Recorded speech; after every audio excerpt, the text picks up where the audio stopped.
Hey, Chris. Hello. How are you doing? Doing all right. How's it going? We are sheltering in place, as Really? they say. Yeah, the HR sent out something on Friday last week to several of us and told us to test our VPN connection over again, make sure it was working.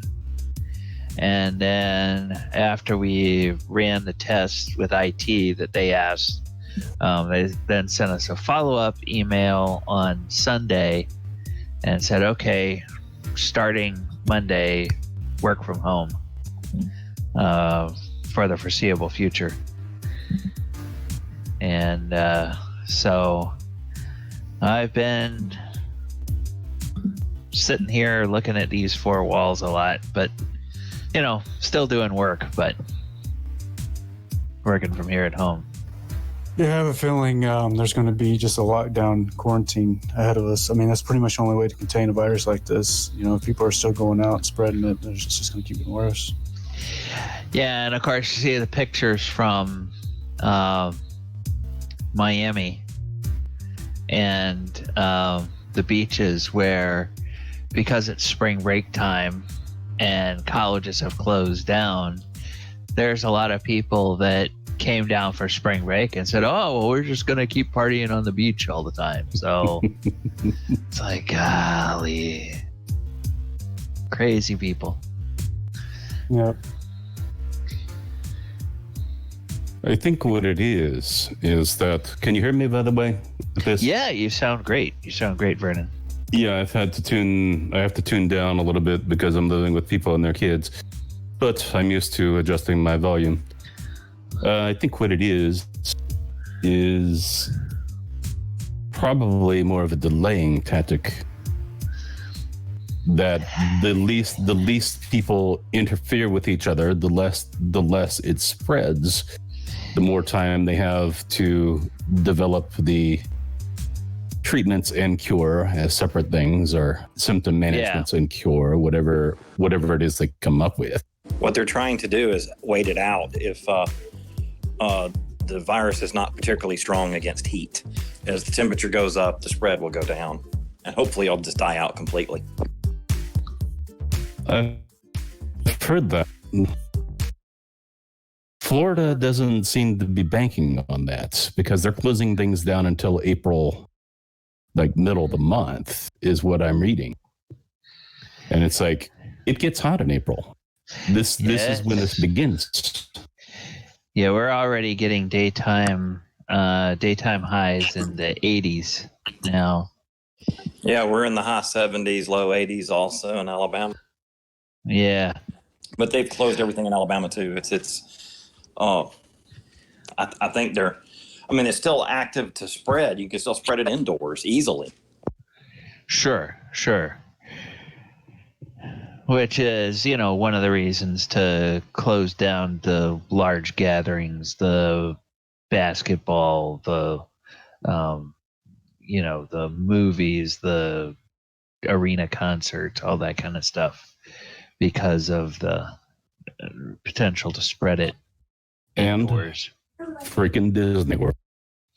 Yeah, I mean, Disney World and Disneyland both. Yeah. Now, there was the cynic in me that said, I wonder if Disney World had not, or if Disney, the company, had not launched Disney Plus last year and had not seen a bunch of signups, whether they would actually take the step of closing the parks. Because, bunch of people at home, all with Disney Plus, we're still making money. Well, yeah. You know what's unprecedented, but I think they would have, based on what I've seen in the past. The cynic as me is wondering if everything closed. Mm-hmm. I'm checking on medieval times, in other words, because I know those bastards. And sometimes they don't care about it I'm going to check and see if I can buy a ticket for tomorrow at any of the locations sometime. Yeah, the one place that surprised me a bit yesterday, as I was telling Chris when he first logged on, HR department sent out a memo, and in my company, we're all working from home now. Those of us that are in roles where we can work remotely. I'm not working at home. I still have to go out and work. Oh my goodness! And that's McDonald's. Yeah, what line of work are you in, if I may ask? Right now in the food industry. Oh, okay. All right. Yeah. Mm-hmm. Well, I was just gonna say, one of my favorite fast casual dining places is Panera, and everybody else seems to be voluntarily going to takeout only orders. Yeah. But I drove by Panera yesterday on the way to the grocery store, and the parking lot's packed, and people are all inside there, and I'm like, ooh, maybe don't go there for a while. Augusta is still largely open. I drove from Knoxville. I drove last night. I drove all the way to Knoxville from Augusta and back. North Carolina is completely shut down. South Carolina, I can't tell because of the places that I'm at. But here in Augusta, it's still. Yeah, and one of the things that surprised me a little bit with shutting down, speaking of you being there in Augusta, is the PGA actually shut down. Now, I would have thought that, I could see the wisdom of maybe keeping live crowds away, but I would have thought that with all the space you have available out on a golf course, that, they could continue doing the tour and televise those events, and that would at least be some sports that people could watch on TV. Yeah, they really rejected it. I remember this was a controversy for the Masters. So WrestleMania is doing it, and they're doing it in Orlando, but they're doing it at the Performance. The Masters was canceled. They said better to have no Masters than no spectators. It's the opposite. The National Board of Nursing has advised the nurses that we can, if things don't calm down soon, we may expect to be going to emergency services, meaning they can pull us into work and we can't say no. Yeah, that would suck, to say the least. I've also and it's every day in the hospitality industry. Yeah, I've seen where some municipalities, and it seems like the larger metro areas, are putting out calls to people. Hey, if you are retired as a nurse, if you have ever been licensed, if your license is lapsed or whatever, we need people to help. And so at least they're kind of trying to get an idea of how many people they would have available. And yeah, they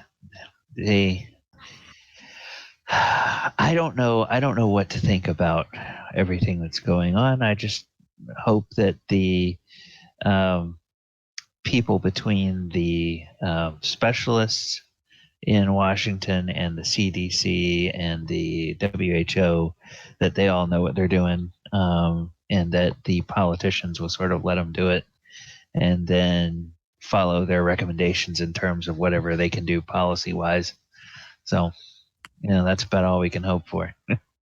It's still an easily manageable situation. I mean, keep in mind that there are more than 100 million people this year who've gotten the flu. Yeah. And it has a vaccine. Yeah, and I get a flu shot every year. I used to never do that, but I had a number of years ago, I had an unrelated health issue, and as I was recovering from that, my doctor said, okay, you need to start getting the flu shot every year. I was like, all right. And I have, and I have never gotten the flu since then. So, if they develop a vaccine for this and the doctor says, you got to get a COVID shot. Well, all right, fine. I'll do that. The hospitals don't give us a choice. We have to get the vaccine. We have to take the flu vaccine.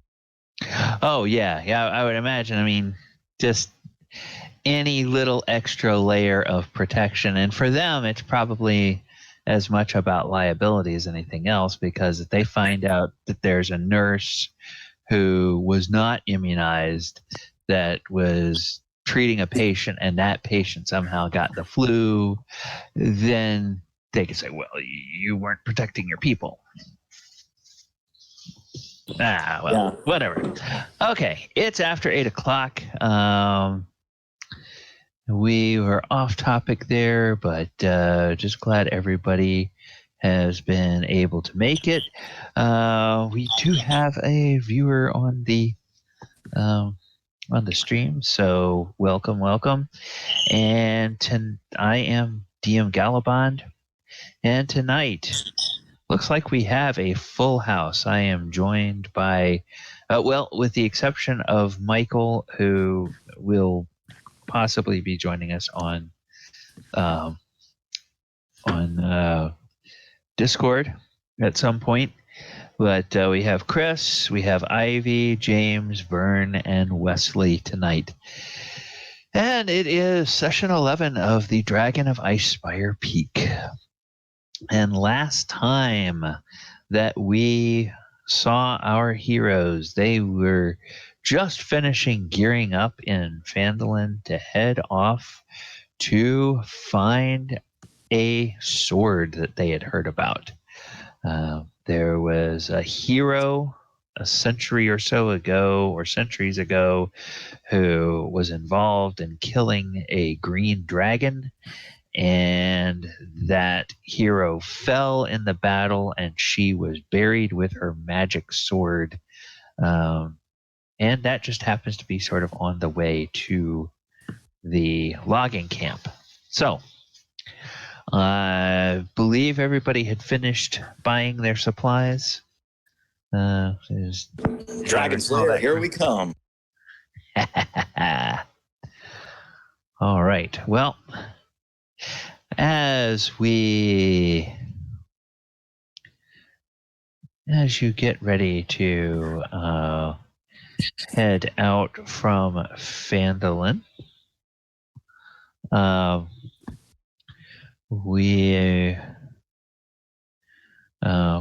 are you all? Are you all riding horses in addition to having the wagon, or is everybody that's not on the wagon walking, or what are we doing? Well, we could afford to get horses if we want to get some horses before we leave.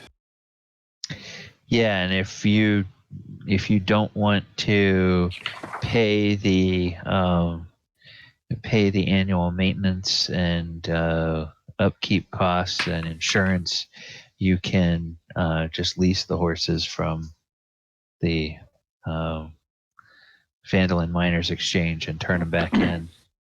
And yeah, that's what I was thinking. So that's the 2 gold per day, or is that only through? Okay. That's 2 gold per day. That will get you the horse and feed for the horse. And because you have a wagon, they'll just toss the feed in bags in the wagon. So. All right. So should we, you guys want to prepay for like 5 days?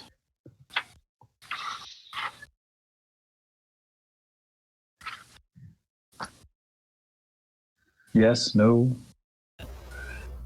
Were we planning on heading up to, is it Neverwinter that's up there? Neverwinter Wood is where the loggers camp is. Yeah, weren't we talking about last time getting up some magic items in Neverwinter, I believe? Oh, Well, Oh, I thought we were going to Dragon Barrow. well, yeah. The first destination is here to Dragon Barrow. The next, beyond that, you have the option. Whoops. Beyond that, you have the option of going on over to the loggers camp. Kind of up and then over this way to the loggers camp, or where the high road meets the river is where Neverwinter is located. So you could potentially go to Neverwinter after you finish with the Dragon's Barrow, see if there's anything you want to buy there, and then head into the loggers camp that way. Or you could go to the city after you finish with the loggers camp. Well, the city's not even on the map. That's a far away, isn't it? It's as the crow flies, it's like 30 miles from the Barrow to the loggers camp, and about 25 miles from the Barrow to Neverwinter, and then it's about 40 miles from Neverwinter to the loggers camp. Neverwinter's okay. It's right there. I didn't realize that. What? That's weird that it's not labeled on the map. Yeah. Let's see. Actually, let me do this.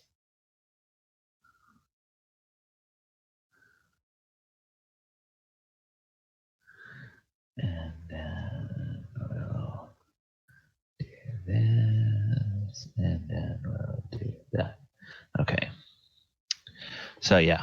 That's where Neverwinter would be. Well, if we're going magic item shopping, it's probably best to hit that up last. That way we might be able to acquire some more funds at the loggers camp in the Burrow. Well, the loggers camp, I don't think we'll pay the funds. We'll have to come back to Phandalin to get paid. Oh, okay. Well, I mean, we can talk about it on the road or whatnot. We're definitely heading to the Dragon Barrow first, right? Okay. Yeah, so do we want to get horses? That's the question. And make it quicker. How much is it to buy horses outright? To purchase a horse, let's see. Horse. Riding horse. Oh, come on. Of course you're showing me the monster, not the equipment. Riding horse equipment. There you go. 75 gold pieces. That's not bad at all. I think we'll need them in the future as well, so we might as well just buy them. Yeah, Maybe. now a riding horse it'll come with basic saddle, saddle blanket, tack and harness. Nothing, it's not especially trained for anything. You're not going to get a war horse for that price. And you're not going to get any kind of fancy saddles for it. And then you'll also have to buy food for it. And I'm just using the figure of 1 gold piece per day for food for the horse. And that includes more than just the food. That's like the stuff to rub it down and the water, skins, and the other things like that you'll need. Yeah, I think leasing is probably better, just the 2 gold per day. Oh, was it only 2 gold? Okay. Yeah, 2 gold a day per horse. Yeah. Bro, we're going after dragons. Let's buy the horses when the dragons are gone. I like your style, Finn. All right, so we'll rent horses 5 days. 1, 2, 3, 4, 5 times 6, right? So that's 60 gold pieces. We'll pay the miners' exchange for 6 horses. Okay. Yeah, because you can lease them. You can lease all of them for less than it would cost. Now, of course, not all of you will need a riding horse because at least one of you will have to drive the wagon. So. Oh, that's true. Well, to come back, did they ask us to bring? They didn't ask us to bring anything back, so we'll. It's Barthen's cart, so you'll probably want to bring the cart back to Barthen. So you'll have that cart with you on the way back. Now the question is, will they send anything back from the logging camp or not? Probably. They may or they may not. If this is a regular supply run, then they may send back like empty crates or stuff like that. All right, we'll just get 5 horses then. Okay. All right. And I'll take it. I guess the dwarf will be driving the wagon since he has land vehicles. Land vehicles. Excellent. All right, I deducted that from our party loot, so we've got the horses for 5 days. Okay. Give me access to Gorrim sheet. Okay, yeah, let's see. Yeah, okay. Let me do this, edit, and that's in. There you go. And okay, come on, it can be. There you go. All right. Okay, that should be saved now. You should have it back. Yep, there he is. Okay, excellent. All right, so you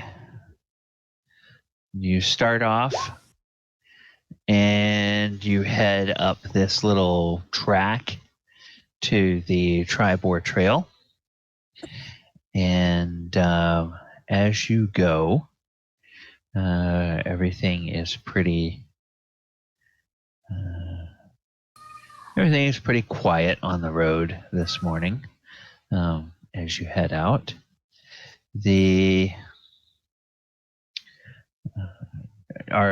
Abinadom, are you having Bandit out or not? Yeah, I was just going to say, I'm just going to release Bandit up to the air and just have him fly ahead if he sees anything out of the ordinary, just to come back and communicate that back to me. So he'll be maybe a few hundred yards ahead of us. Okay. All right. Well, in the first part of the morning there, or in that first hour or two it takes to get to the Tribor Trail, there's nothing. I mean, it's all pretty quiet. The landscape is, and then you begin heading west towards the coast, and you get to the high road about midday. Go ahead and everybody make me a perception check as you get.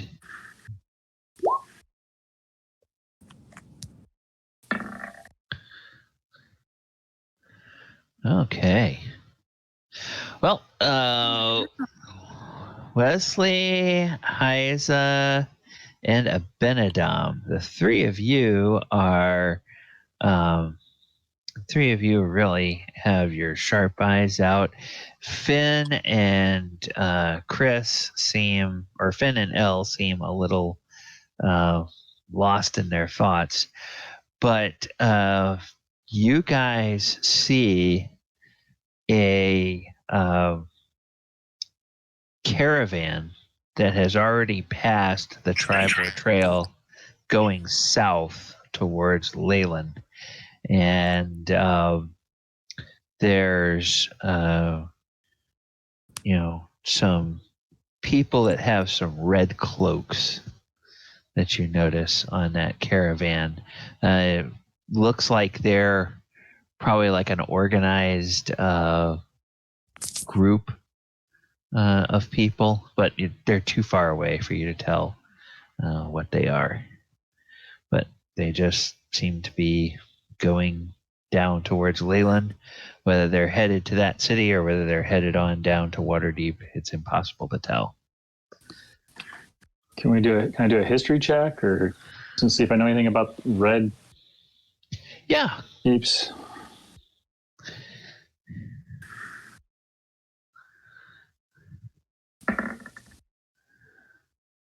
That's pretty good. You know that there are a lot of professional caravan companies that operate out of Baldur's Gate, which is quite a ways to the south. It's well south of Waterdeep, and they have companies that are named after colors.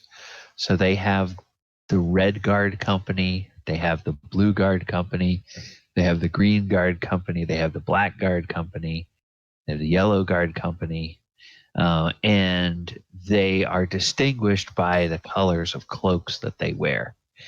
And so if you had to guess, that it's probably a caravan that is operated by the Red Guard Company.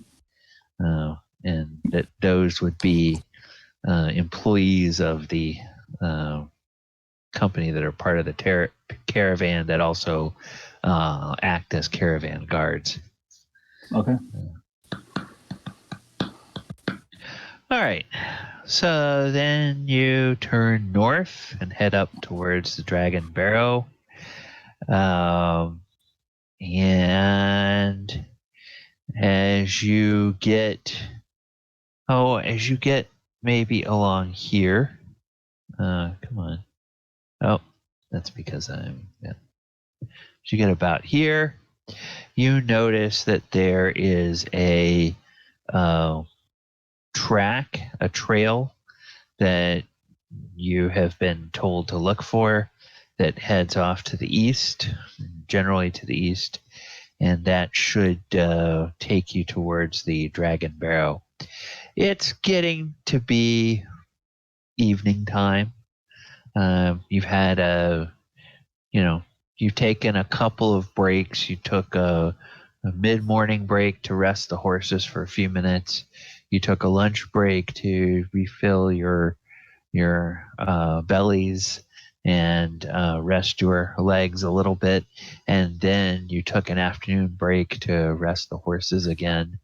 And now it's maybe an hour before sunset, and you are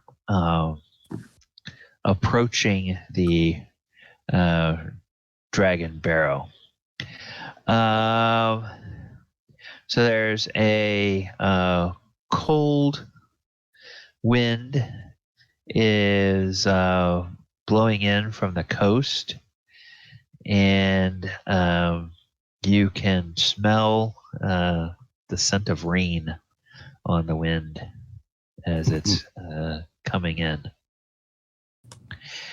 And as you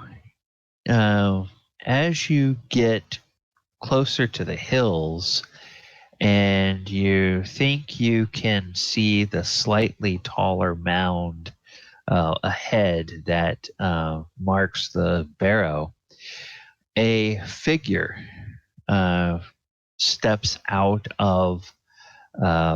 from behind a hill, some 200 or 300 yards ahead, and it walks out. Doesn't appear to be armed, but what is very striking about this creature is that from its head to its torso, it looks like a man, and below the torso, it has the body of what looks like a pony.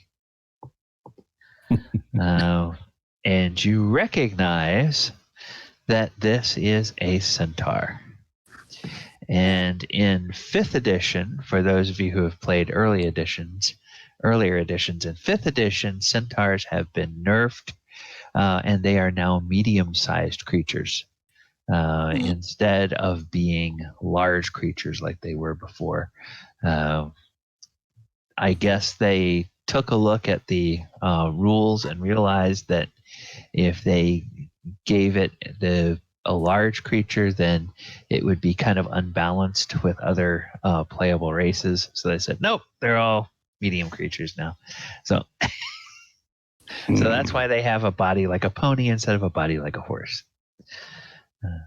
So this person looks kind of rugged, has a sort of a bronze cast to their skin, and then as their coat of fur comes in down around their navel and down along the horse's body, that is more kind of a roan colored to the horse or to the pony.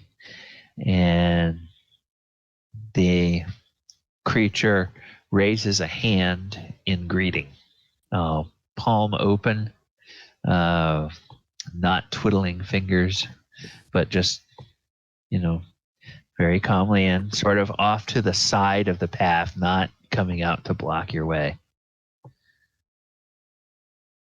So what do you all do when you see this? I'm going to have Bandit fly out around, see if he notices any other creatures or individuals in the vicinity. Okay, give me a perception check with advantage using his stats. Because then he would have to come back and report that to you, right? Yes. So this is, I think...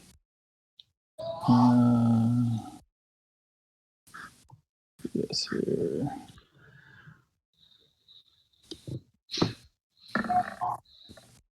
Oh, I'm going to do it again. That's not good. All right, so that'll be a 20. Okay, 17 plus 3, 20. Yeah, he doesn't notice any creatures around. But with the 20, he does notice kind of up ahead near the barrow. He notices like a little, an odd little glow up there. Like beyond where we see the centaur? So it's behind the centaur? Behind the centaur, closer up to where you expect to find the barrow itself. Oh, he sees a glow. Okay. Yeah. And so I relay that to my party. Bandits reporting no other creatures in sight, but there's an odd glow coming from the location of the barrow.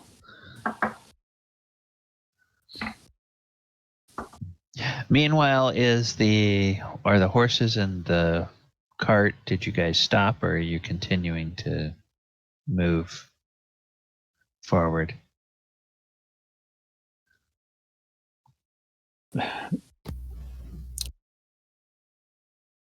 Finn, what do you think? What's that? The centaur's waving? Talk to him, bro. So we're still going. Yeah, talk to the centaur. He's right there. Okay. He realizes that you all have noticed him, and you're continuing to move forward. Presumably, since nobody said anything, you're not drawing weapons and getting ready to attack. So Correct. So he will come up, and as he gets close enough to see his expression, he's got a kind of a warm, friendly demeanor. He says, "Greetings, travelers. My name is Xanth.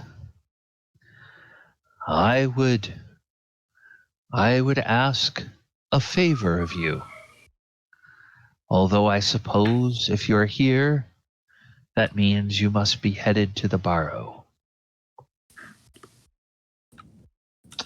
Well, we were actually looking for a safe place to camp. Seems to be a storm coming this way. Oh, got you covered, bro. I got us a place to camp. Oh, you do? Yeah, we're all going to sleep in this little pearl later. Pearl? Yeah, you like this one or the better? I like this one better.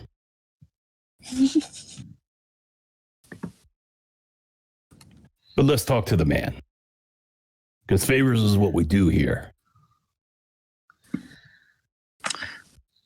So what kind of favor are you looking for, Zenth? Well, strange things, strange times. I lived for a long time in Neverwinter Wood, in a place called the Circle of Thunder, sacred to my kin and my ancestors. But not long ago, I was driven out by orcs. Orcs who have evil half-orc spellcasters with them that perform dark rituals. They seem to think that my beloved Circle of Thunder was an apt place for them to practice their foul magics. And I had to flee lest they would kill me.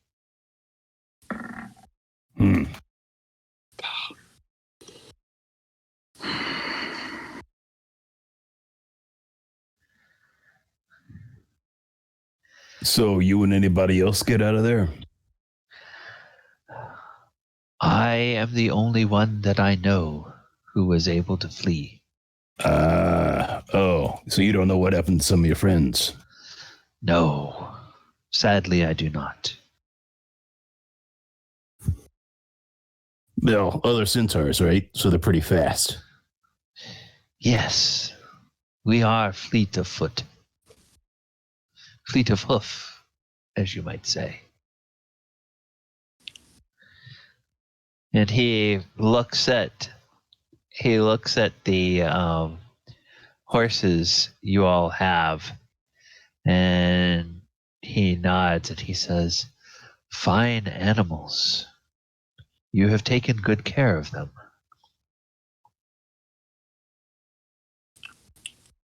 We do our best.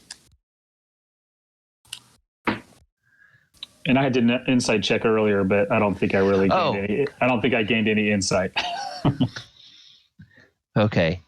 Yeah. Abinadom, you didn't notice anything. Now Hyza with a 22.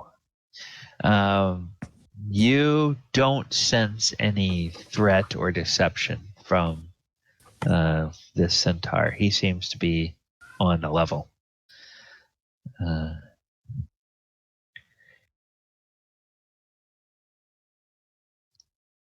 Well, which way is the camp of Thunder that he used to live? But got driven out. It is deep in Neverwinter Wood. It is, as the crow flies, probably some 40 miles from here. Ooh. Almost due east. And from your guys' reckoning, you know that would take you well past the logging camp to get to this barrow. And it wouldn't necessarily be on the way to the logging camp either. And what brought you to this location? Well, like you, I was looking for a place of shelter where I might regroup.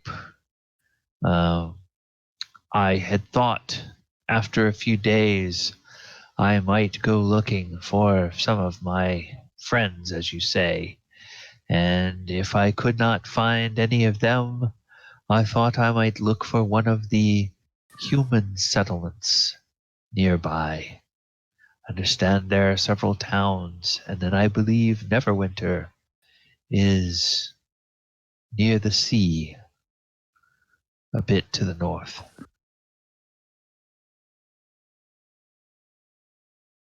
Well, we were just getting ready to camp ourselves. You're welcome to camp with us and share with us a little bit more what needs you may have or what else you might know that could assist us in helping you.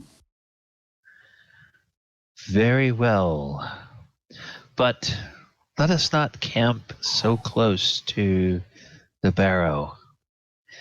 There are strange watchlights that hover over the dragon barrow at night. I believe the hill is still haunted by the restless spirits of its dead.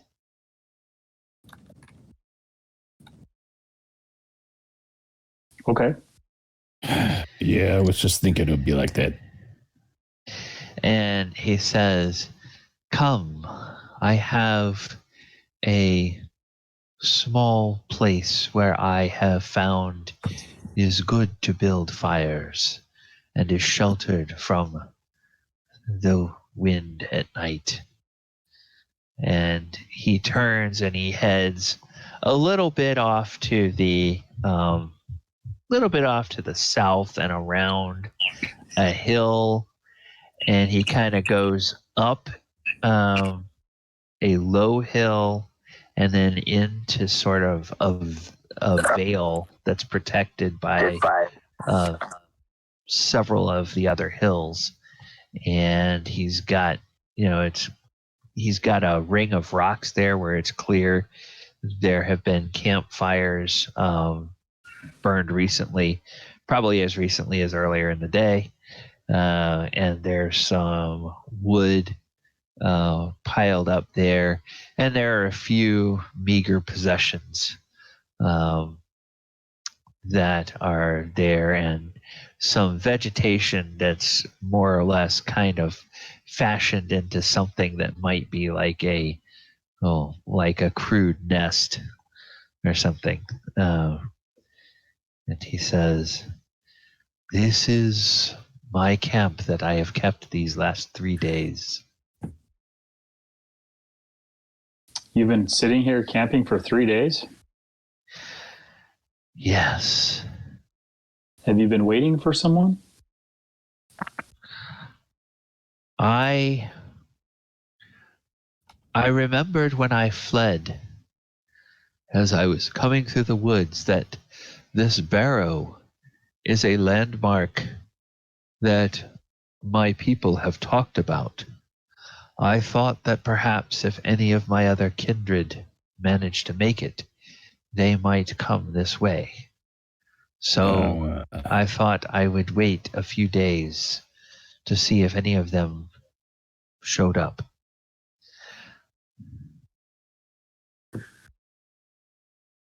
And they don't, so you don't know what happened.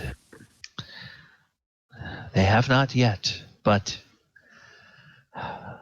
as my dear grandfather used to say, where there is life, there is hope.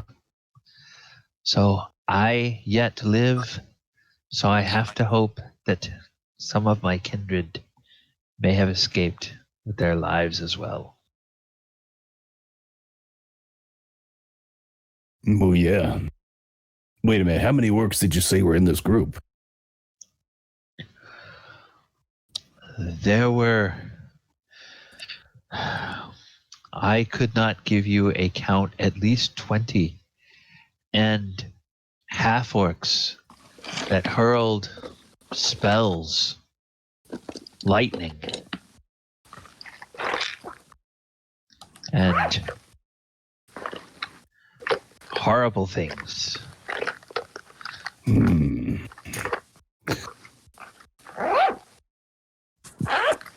I did another insight check when he was talking about waiting for the rest of his centaurs at the barrow. The reason why he gave him still being there for 3 days. Yeah, you don't pick up any deception. Okay. It's kind of crazy. Nobody catches up with a centaur. No orc's going to be catching up with those centaurs. Would they surround you in the beginning? Is that the problem? They snuck up on us. Yeah. The first thing we knew, there were wild boars running through our encampment, attacking the young. And we looked for our weapons to fight them. And as we picked up our weapons, suddenly lightning came flying from between the trees, and we saw the half-orc spellcasters. And then the orcs with their great axes were on us. It was all chaos, and screams, and noise, and blood, and the stink of orcs. Panic.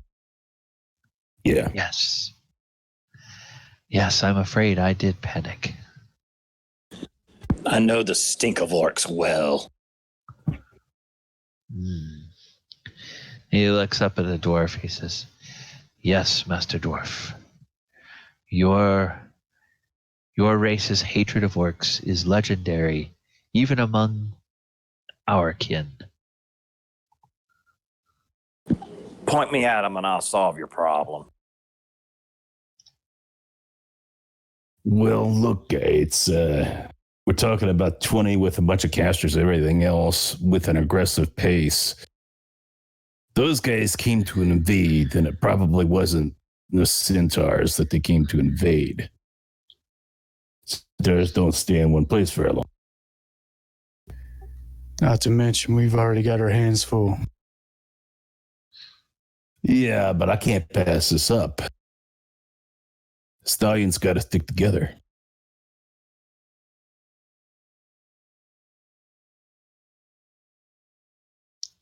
Not saying that should be the first thing we do, though. About what time is it right now?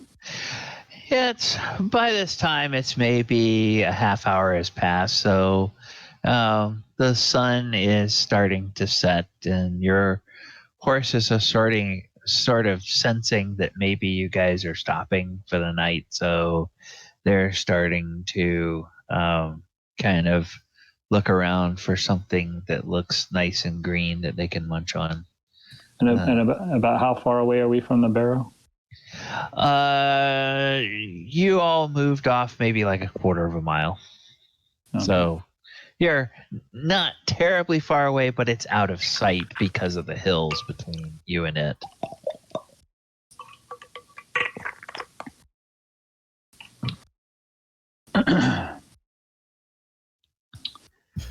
Well, I suppose we could put off the barrow for now, but I think we kind of have to drop off this wagon.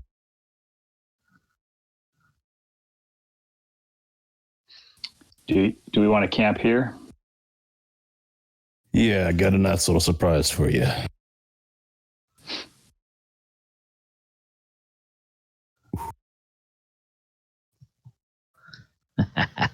Hut, hut, hut, hut, hut, hut.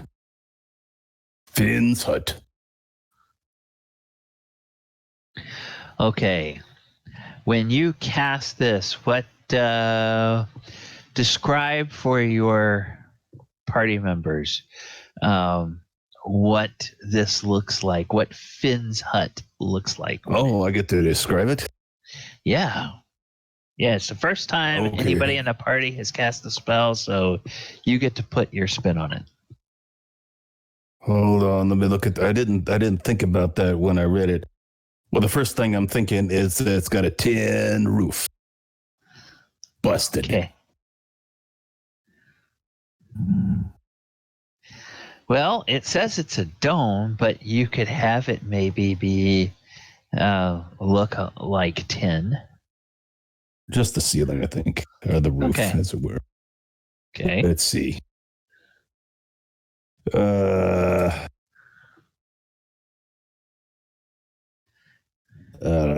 Google up some inspiration here.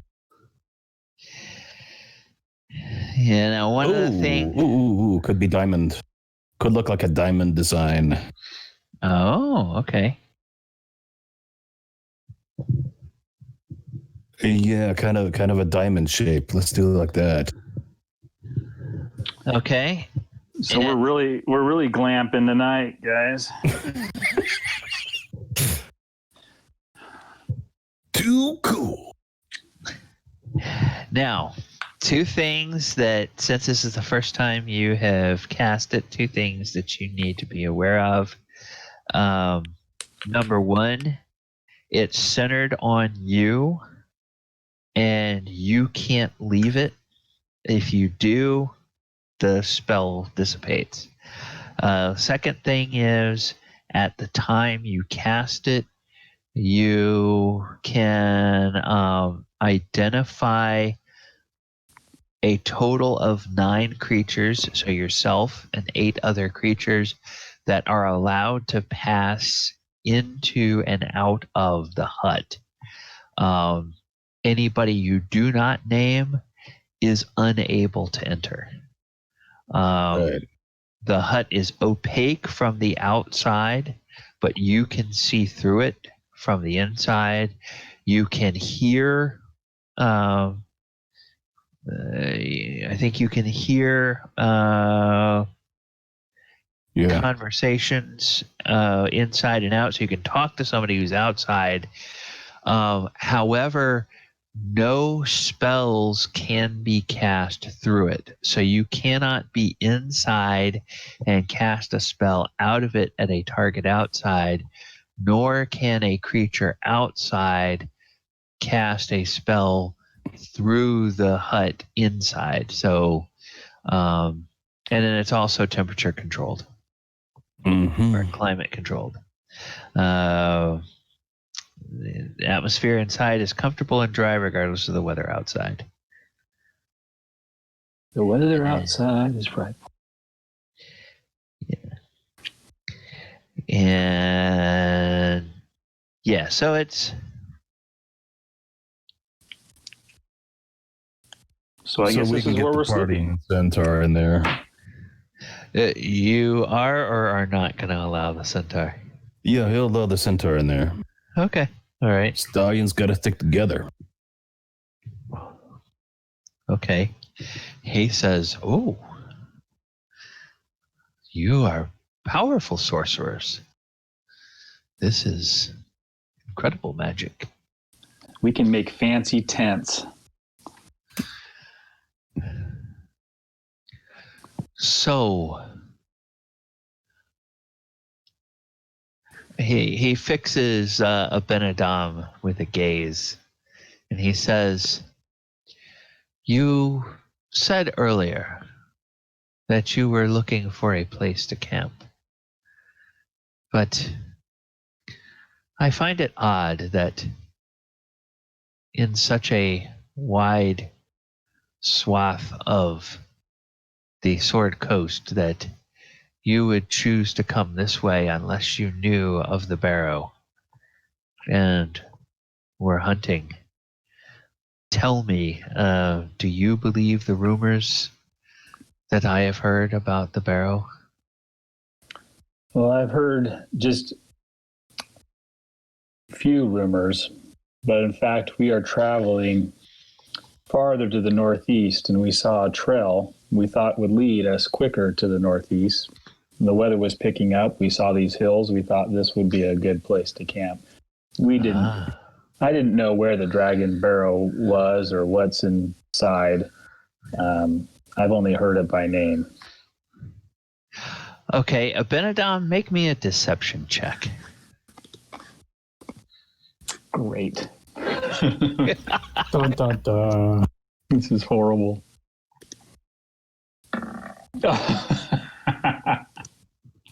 Wow. And he gives you kind of a knowing smile, and he says, I see. And he kind of looks over at the wagon. He says, well, it does look like you are laden with supplies. Allow me to tell you some of the tales I have heard about the barrow.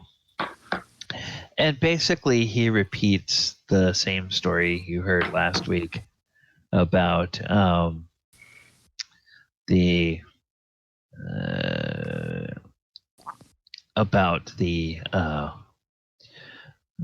paladin who was fighting the green dragon and fell, and that she was laid to rest there along with a magic sword, and that some of her fallen compatriots were sealed in the barrow with her. And the details that he adds is that 2 of those fallen were said to be a powerful wizard and a very skilled and gifted bard. And they are supposed to be buried in the barrow with the fighter, or with the paladin. Yeah, I had not heard that. Yes, well,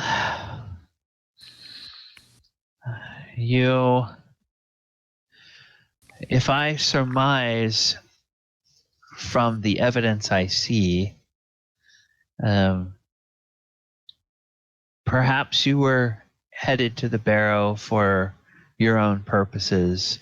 Perhaps you were attempting to find a shortcut to your destination, but it's clear that you're headed somewhere else with these supplies.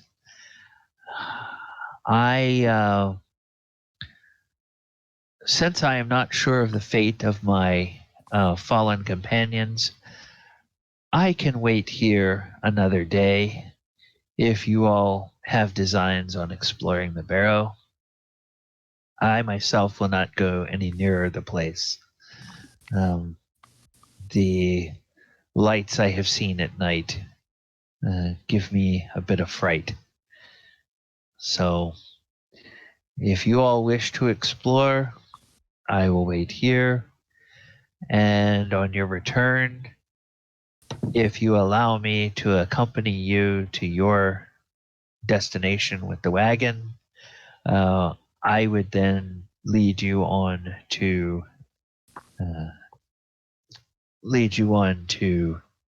the what did I call it before? Circle of Thunder. Lead you on to the Circle of Thunder, where we will see what has become of these orcs, and perhaps the dwarf can let his axe drink of more orc blood. And you would watch over this wagon for us while we were inside. If you would wish me to do that for you, yes. I want to roll insight when he answers, see if I pick anything up. Okay, go ahead.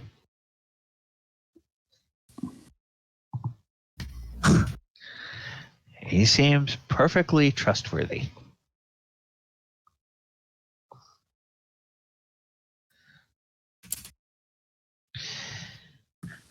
And does he have a weapon anywhere on this person? No, he does not have a weapon with him, but over by the nest, you can see that he has a longbow and a quiver of arrows, and he has several javelins. And it looks like there's some kind of interesting. Those javelins are in almost like a holster that is fashioned like sort of an interesting vest that goes around the the horse body of the centaur and probably lays across its back.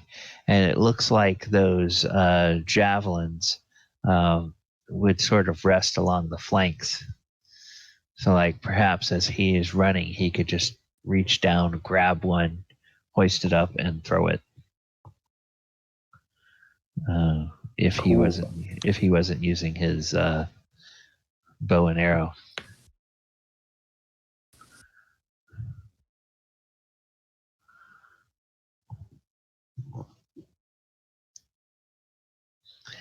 All right. Well, the centaur will. He won't say anything, but he will look occasionally over at Finn's instrument.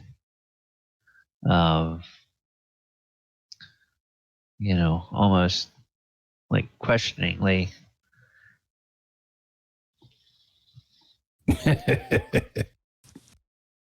You want to hear Finn rock and roll? Oh, well. Or maybe a little something quieter. No, I will gladly listen to whatever the company wants to hear.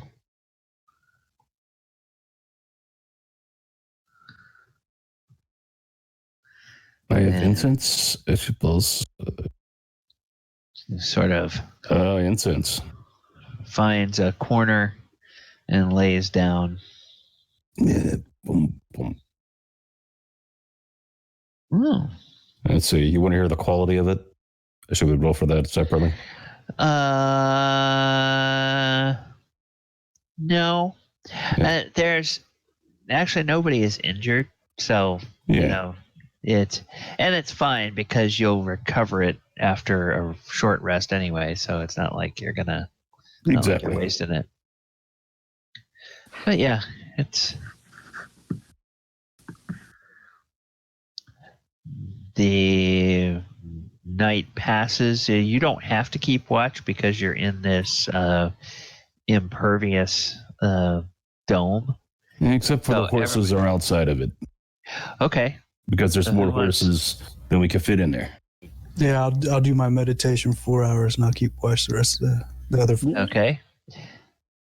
Yeah, Anybody? and I can split it with L. Okay. All right.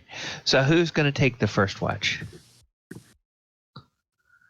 I'll do the first watch. Okay. So Abinadom, roll me a perception check during your.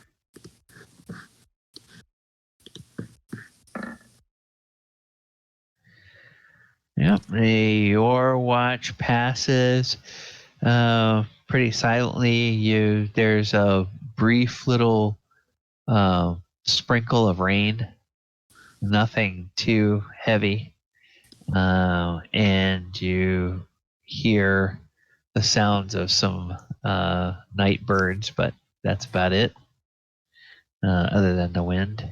Okay. And you wake up L, or you go into your trance when L comes out. L, go ahead and make me a perception check. 18. Okay. With an 18, you notice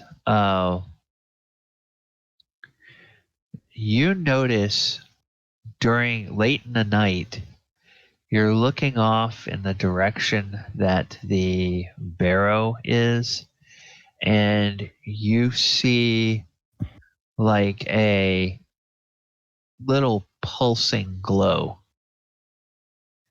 It's kind of a pale, cold light, and you can't see the source of it because it's beyond the edge of a hill that's in that direction. But it pulses several times and then it winks out.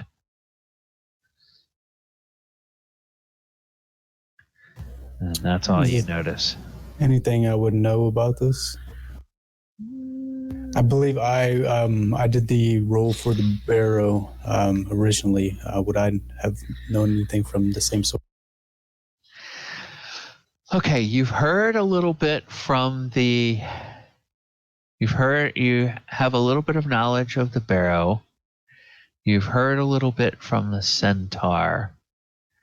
You haven't heard anything specific about this, or nothing specific about this was mentioned in the lore that you had, but go ahead and roll me a nature check with advantage because of the other knowledge you have. See if... No, 19. Yeah. Story comes back to you. There's myths that you've never seen yourself, but there's myths about creatures. Maybe they're creatures, maybe they're spirits. The stories you've heard can't really keep it straight. One thing says one, other stories say the other. But there are creatures that are like balls of light that often inhabit areas where there has been painful or tragic or traumatic death. And those can be dangerous because they can lure unwary travelers into danger. And the thought crosses your mind. You wonder if this could be one of those things that you've heard referred to as will-o'-the-wisps. Got it. But since you can't actually see the source of it, and it's pretty far away, you can't tell for sure. Okay. All right. The rest of your watch passes uneventfully. Dawn breaks in the morning, and the horses start to stir outside. And as the light grows, you all notice it inside, and you have passed the night. So I don't think anybody was injured, but if you were, get all those hit points back, get any recovered spell slots back. If you had expended any hit dice, you get up to half of your level's worth of hit dice. So for you guys, that would be up to 2 hit dice back. And I tell everyone that during my watch, I didn't see anything. Did you ever get a name from the centaur? Yes. Zenth. Let me put it in the Discord. Yeah, Xanth. Wrong, so. Yep. Xanth, let me ask you something. Yes. Those orbs you spoke of, did you ever have any run-ins with them? I did not, but I have dire misgivings about them. I believe they are known as will-o'-wisp. They are not to be trusted. I kind of, as I say that, I want to look around and make eye contact with everybody. Oh, yes, and he sort of see little twitches in the muscles of his flanks, as though he's kind of shuddering a little bit. He says, "Yes, my people have stories of those. They say that in the places that are haunted by the dead, the will-o'-wisps can lead the unwise to their doom." Just nod slowly. Do we know anything of their powers or effects, if any? Why don't you go ahead and give me a nature check then? A nature check. Okay.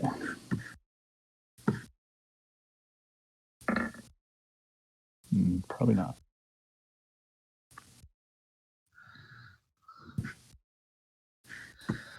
Yeah, let's take a look. 10.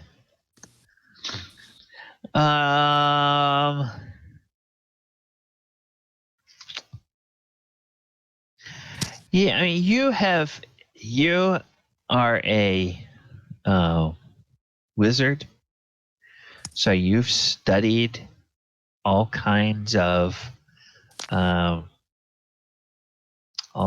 strange arcane things. That's why I was wondering if I should have done an arcana check. But oh well, go ahead. You can do an arcana check. Well, we can just add the extra 3 to the roll I did if you want. Oh, okay, so that would be a 13. Yeah. Yeah, what you would know with a 13 is you would know that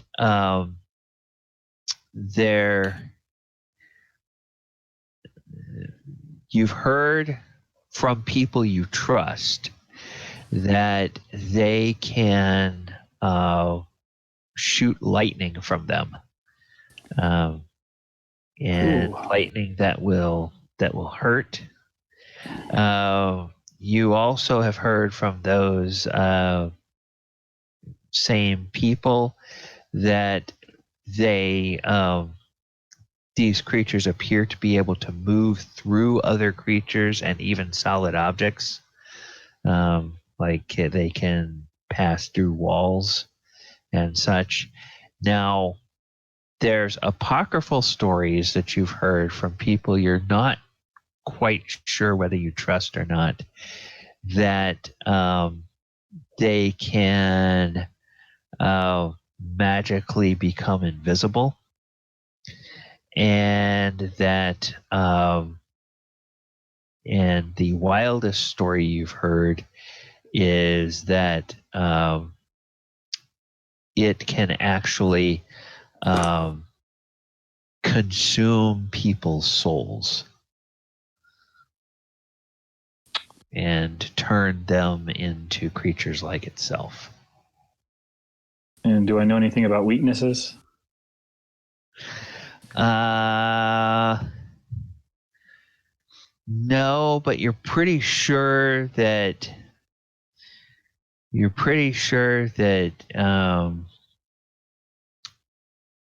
lightning wouldn't do any good against them, and you're pretty sure that if you don't have a magic weapon, you can hurt them, but it's not going to be as effective as if you had a magic weapon. Okay, I share this with everyone else. What about Silver Dom?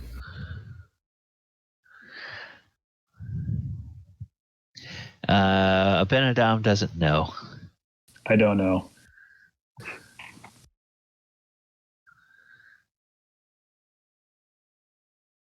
So these will-o-wisps, they seem a little dangerous. They seem a little crafty, if I do say so myself. Yes, but if the legends and lore are true, it might be worth the risk. I don't know. Xanth, have you seen them during the day? And he shakes his head. No. Only at night. Maybe they go down below. Maybe they don't exist. Who knows? Maybe they go inside. I think maybe it'd be better to attack at night and take them out outside. Or no? How's that to our advantage? We don't know what else is inside. So, how does that mean attacking at night is better? Well, I'm trying to suggest splitting their party.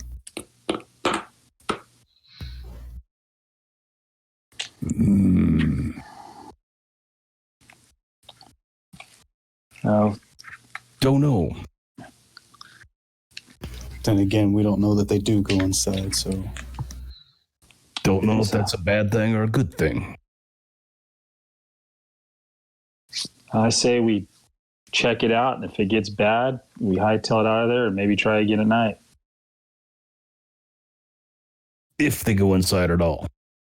Maybe they just turn off. Maybe.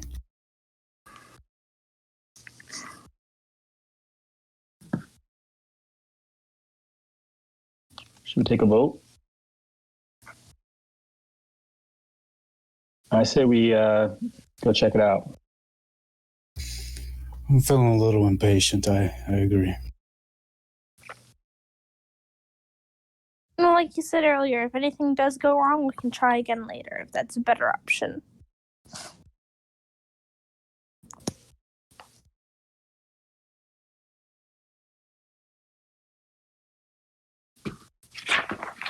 Gorrim?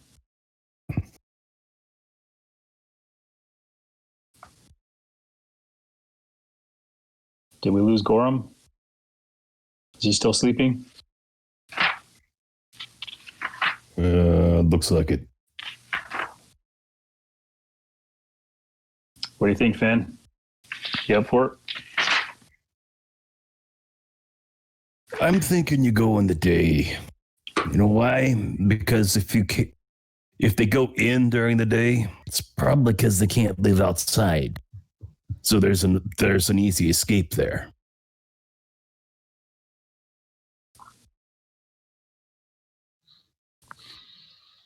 All right.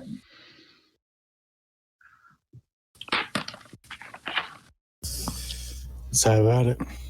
I think Dorzaphir is with us too. I'm all in. I think we should have the bird scout ahead.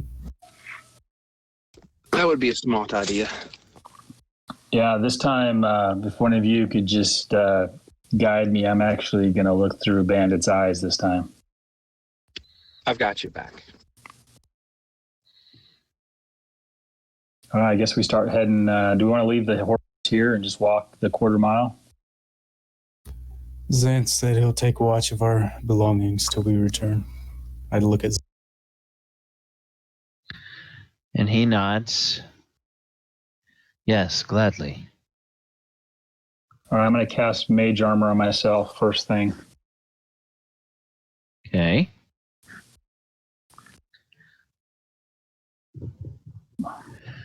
And then you... And then, I'm going to look through Bandit's eyes and fly towards the barrel. Fly towards the barrow. Okay. And I'm going to stay as high as I can. Okay. While I can look down. I am really glad you're doing this because then I get to show instead of describing. So as you fly towards the barrow, seen from the sky, a clear shape comes into view. And I'm going to change the zoom level over here for the benefit of the stream. This barrow is not a mound in the classic shape of a mound. It is irregularly shaped, and as Bandit sees it from the air, there's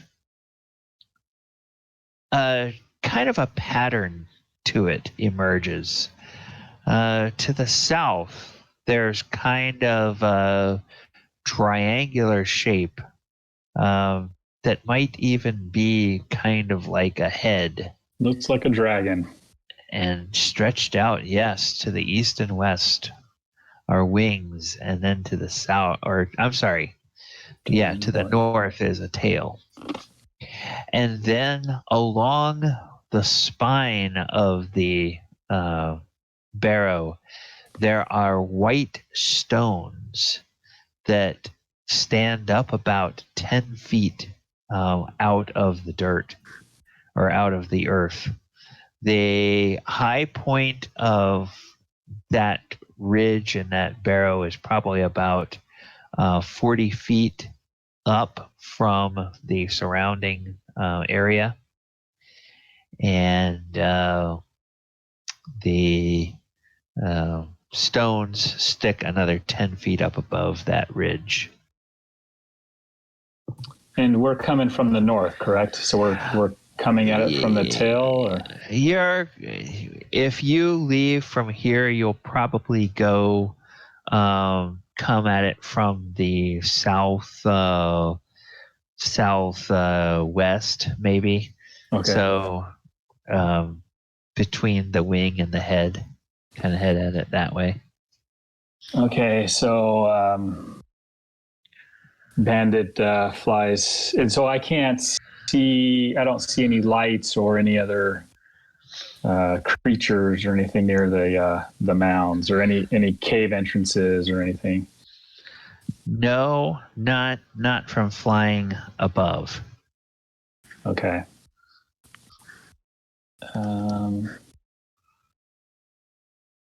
Okay. I'm going to fly a little closer then, towards the ground. Okay. How close to the ground do you get? Maybe 30 feet.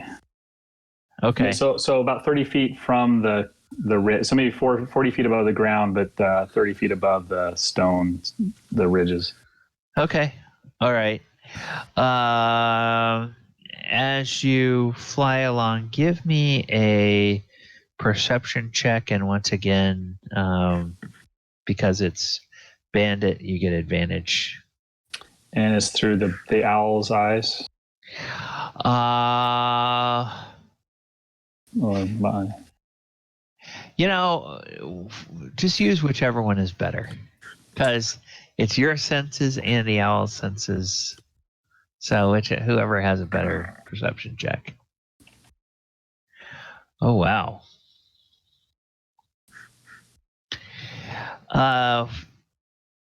You can't tell anything for sure, but there's something a little bit odd about the angle of one of the stones. It's the angle of this stone here. Looks a little odd in comparison to the other stones. When you say angle, what do you mean? They're jutting up out of the ground, and most of them are jutting up at a consistent angle. That one looks like it's at a little bit of an odd angle compared to the rest of them. Okay. All right. So I'll fly back to my group till I'm close enough to come back into Abinadom. Okay. And I related the group. So this mound is in the shape of a dragon. This barrow is in the shape of a dragon. There are 7 stone spires coming out of the top of the mounds, and the third stone, the third one, the third mound of stone coming out. There's something different about that one versus the others. And we're going to be approaching this barrow towards the head portion of this dragon shape. But did not notice any other creatures or lights. Yeah, and Abinadom may or may not. Give me an intelligence check, and this is Abinadom's intelligence check. Intelligence. What do you? How do I do an intel? I just hit intelligence. Yeah, click intelligence, and it should roll with your. Oh, 23. Yeah. Also, the thing that would probably be very striking to Abinadom, and it's player's choice whether you mention it to the others or not, or you let them find out when they see it, is just the scale and the size of this thing. Because it's roughly probably 200 feet from nose to tail, and close to 250 feet from wingtip to wingtip. It's a very large barrow. Or it's a very, what do you call it? Is it a mound? Is this like, it's a hill, called right? It's called a barrow, but it's called a barrow. So the idea being that it's a place where someone was buried, which makes it a barrow. And it's wouldn't be a hill because it's not natural. It was constructed. Right. Well, this barrow is depicting a very large dragon. So they really like the hero. We're talking hundreds of feet big. So what are you thinking about this unique stone you mentioned? I think it's worth checking that one out. Let me ask you a question. Yeah. Did you find the door? I did not find a door, but I bet you did. I would guess if there's a door, it's the third one. Something tells me, gents, we might have to break out the shovel.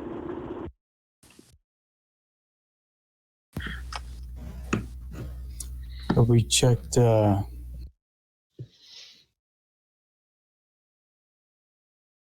What was that, El?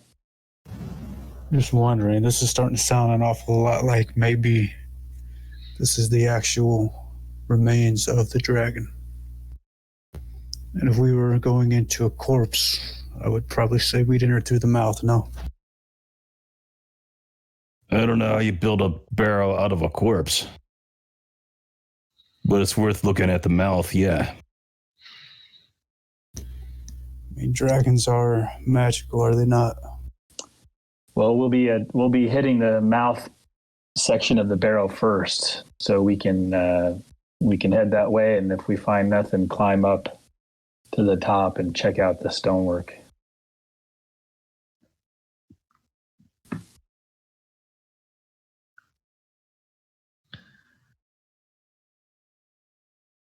Okay. So you guys head on up there, and I'll go ahead and put your oh goodness gracious. It's a giant.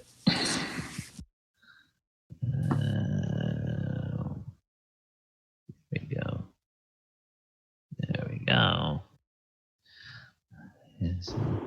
My lord, that's a big dragon.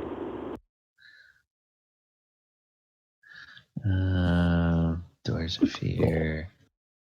Oh, there's another giant. Gorrim and Abinadom. Okay, so you guys can arrange yourselves, presuming that if anybody has trouble moving their token, let me know and I'll fix it. Yeah, I have no access to mine. Okay, all right.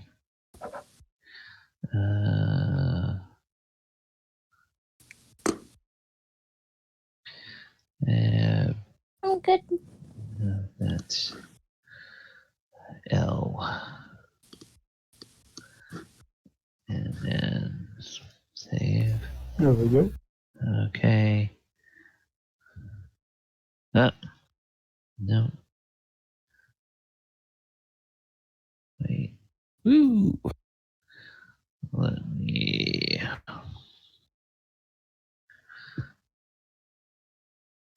I screwed this up. Oh, okay. This is the one I'm going to have to run anyway, but because this is Dorzaphir. But we'll go ahead and.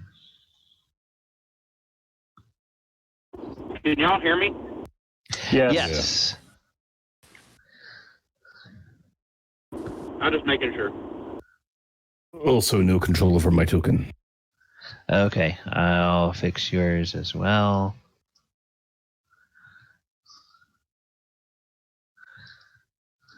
Or did you have something linked up to the character sheet? So we can drag our own tokens onto the board?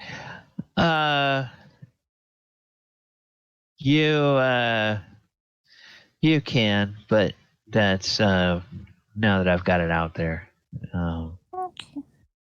You guys, so let me get Finn Phandalin. Good God. Good God, y'all. Okay. And then Abinadom. Yep. While he's doing that, guys, that's what I'm saying. I'm sorry I'm late to the party. My boss is out for the rest of the week. He has pneumonia. He doesn't have the virus. He just has pneumonia. And he's in the hospital, and I have to work my 2 days off. Ugh. Sorry to hear. Well, we Yeah. can still play. Yeah. Yeah, that's good. I'm glad you could join us. All right. So as you all get ready to head up to the mound, we're right at about 9:30. So let's go ahead and take a 10-minute break. And then we'll come back and we will resume the rest of the session.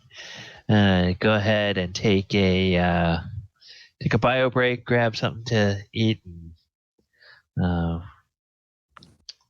we will be back in a few minutes. Good.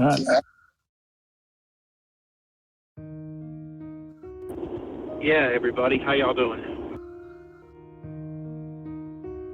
Surviving. How about you? Still working. They've shut down most of Public Works, but for some reason they think the guys that work at night are essential personnel for some reason. And we're still cleaning downtown like dummies, apparently. You're not the only one working. Hey. Yeah, but see, I have to be out in element. Most people are working from home, or some people, bless them, don't have a job right now, and that sucks. I feel bad for them. But this is what's crazy. I have never in my life seen downtown Nashville as dead like a ghost town as it's been the past week. Wow.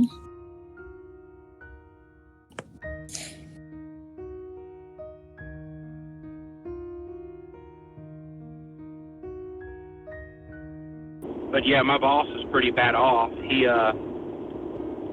had pneumonia, and he still does. They're trying to get rid of it at the hospital. But the pneumonia got so bad it started causing congestive heart failure.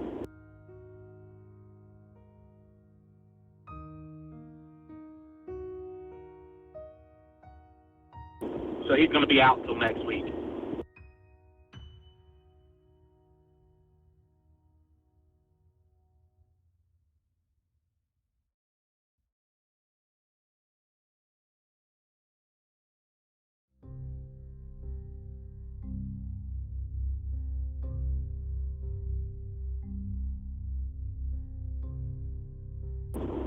But also good news, I did get my Explorer's Guide to Wildmont, and oh my God. Good stuff. Dude, if I was to carry some of that shit over into our new campaign, oh my God. There's 2 or 3 new schools of magic. There's Wow. spells. There's like gravity magic and God, what's the other school of magic? It's weird. Matt Mercer created it, but it's That's now canon in amazing. D&D. It's insane. The magic itself is called pyromancy, but it's got some. They do have some necromantic spells, and it's just look up the spell list for that. It's ridiculous. I love that Mercer's like jumping in and making content. That's great. Oh, dude, the book is thick, and I'm not talking about thick as a read. I'm talking about it is literally probably about 2.5 inches thick. This is probably shit that's been in his head for years. Well, hell, he's not even done with their campaign yet. No, but he's been dabbling with it for, probably his whole life. I wouldn't doubt. Oh, yeah, but also it dabbles, some of it at the very beginning of the book dabbles into Exandria, the very first campaign he did. Yeah, that's awesome. How much was it?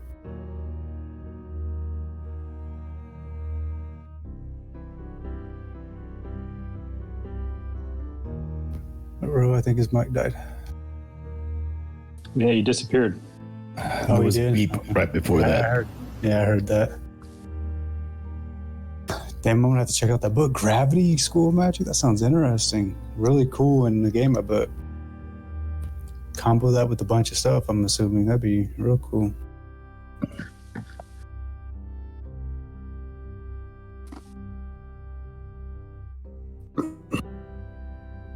Imagine like a black hole spell that sucks everyone towards the center, and then you just cast fucking fireball and nuke everybody.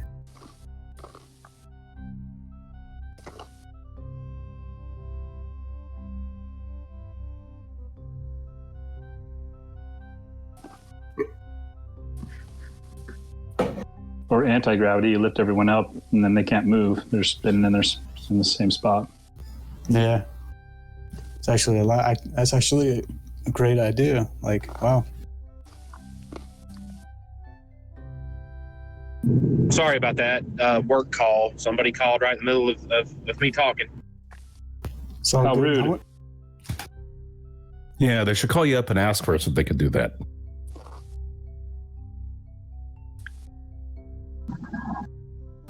How much was the book?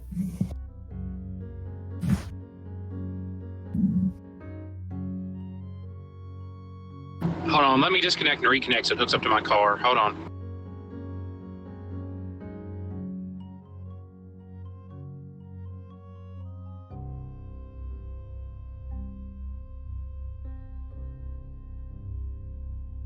Testing 1, 2. 3, 4, 5, 6, 7, 8 Shamil Shamazel, Hassan Pepper Incorporated. All right, Laverne and Shirley. No, that's Mary Tyler Moore, isn't it? You got it right the first time. Right. Vernon Okay. and Shirley. We're gonna do it.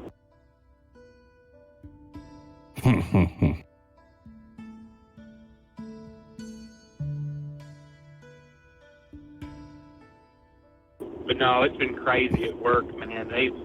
They've cut back a lot of people. Like it's nuts.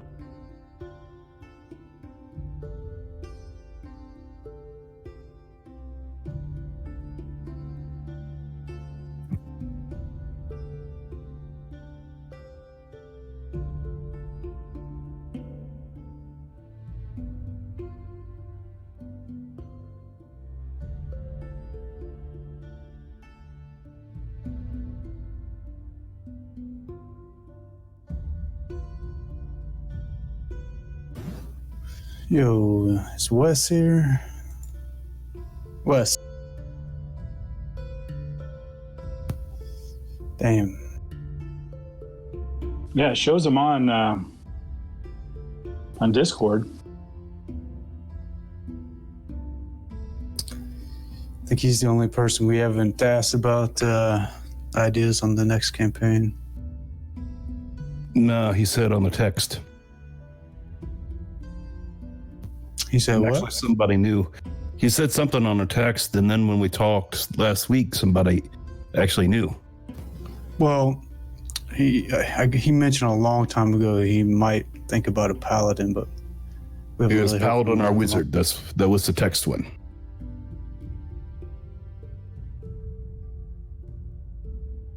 But yeah, that was a long time ago. So everything I know or think I know about him has only been secondhand.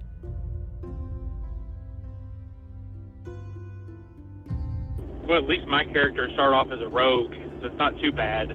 But I will multi-class, like I said, into wizard eventually. I claim rogue. Dun dun dun. 2 rogues is fun. Any more is not a party. True. I wouldn't mind another rogue in the party. That means I can squeal. Ah. Stealing party. No? No? What would be interesting character concept I didn't think about is a cloak. I call him a cloak. A rare cleric. A rogue cleric. That would be like a trickster god. Yeah, what's Just that? like a traveler. Skag? Is that Skag? I don't know what it is in the current pantheon I of was gonna say fake Loki. deities. No. I mean, I think it was Skag, the book that came out of, I believe. That's not, no, that might have been Death. I'm not. Oh, you're talking about the book, Sword Coast Adventures. Guy. It was Skag. Okay. I don't know. Oh, I okay. forget where. I know we have them. I know the Trickster's Cleric is in 5e. Yeah. Ugh. Ugh. Also, I mean, that'd okay. be some interesting RP for sure. If you Yeah. take at least 5 levels of rogue, this is why I said it would take forever to multi-class for me. If you take 5 levels of rogue and get the uncanny dodge ability, so you can take half damage, and then you start doing other things, you would be an untouchable freaking whatever, because you could just move out of the way and not get hit and take half damage.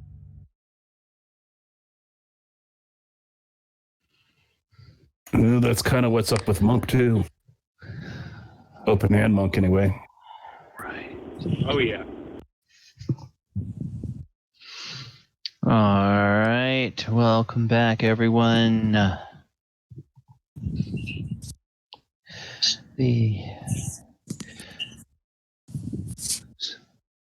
So, who all wants to? I guess who's going to take the lead, and where do you guys want to go exploring first? Well, obviously, Abinadom just kind of points the way and says, "Here's where the mouth of the dragon. Here's the head of the dragon, and then up from here, up the terrain, you'll see the spires of stone coming out." Okay. All right. So if we take this as the ground level, the surrounding ground level, then we can't see the map. Yeah, we're back on the open side. Oh, whoops. Let me move us back to there. Okay. So if we take this area here as the ground level, it kind of slopes up, and when it gets to this sort of elevation line, this is 10 feet above the surrounding area. This line is 20 feet above. This line is 30 feet above. And then the top of the highest point of the ridge, if you will, where the stones are set, that's 40 feet above the surrounding area. And it's kind of undulates, and it's not completely smooth. So I'm assuming the mouth is not open currently. There is not an opening where the mouth is, no. Did you want to look for something there? Call me crazy, guys, but I'm thinking that horn up there opens the mouth.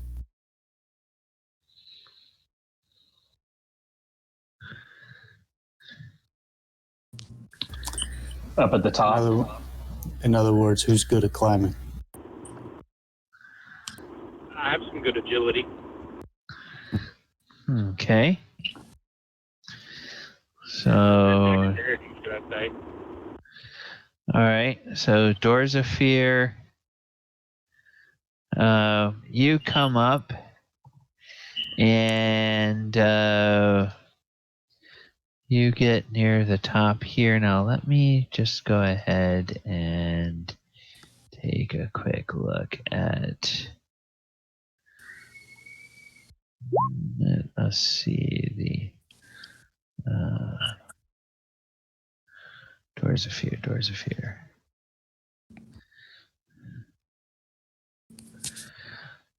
Okay. I got Roll20 pulled up on my phone. I can roll dice. He rolled an 18 for you. Oh, okay. All right. I'll take the 18. A straight 18. That was a straight 18 without any modifiers. Yeah. So your perception, that would be a +3. That's a 21. So. Oh yeah. Yeah, you notice when you get up towards this this one standing stone that Abinadom had mentioned, that there's a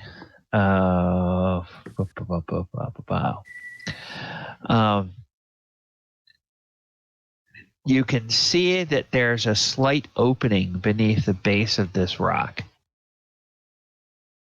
And you think that if you had some leverage on it, maybe by putting some ropes around it or something, you think maybe you could pull that rock over and see what's under that opening. There's a hole there, right? It looks like there's a hole there, like it was set in there almost like a plug, but it's not flush. So maybe that means it's been moved and reset, but I drop a ball bearing down the hole. yeah. Okay. Went in and see what happens. Yeah. You lean down there, you drop a ball bearing, and you hear it hit stone. Then you hear it roll a little bit, and then it hits stone again, and then it rolls a little bit, and it hits stone again, and then it seems to kind of bounce, and it gradually gets farther away. Like maybe it's bouncing downstairs or something. Hey guys, I think I might have found a way in. But it's going to take all of us to move this stone.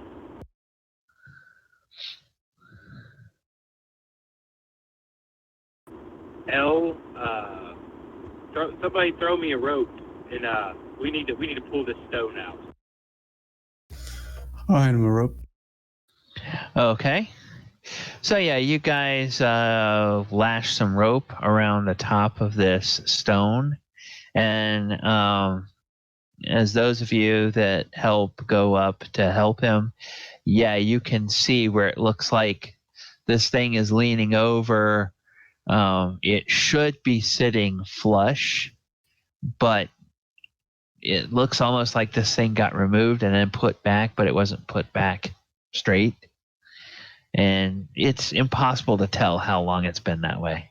But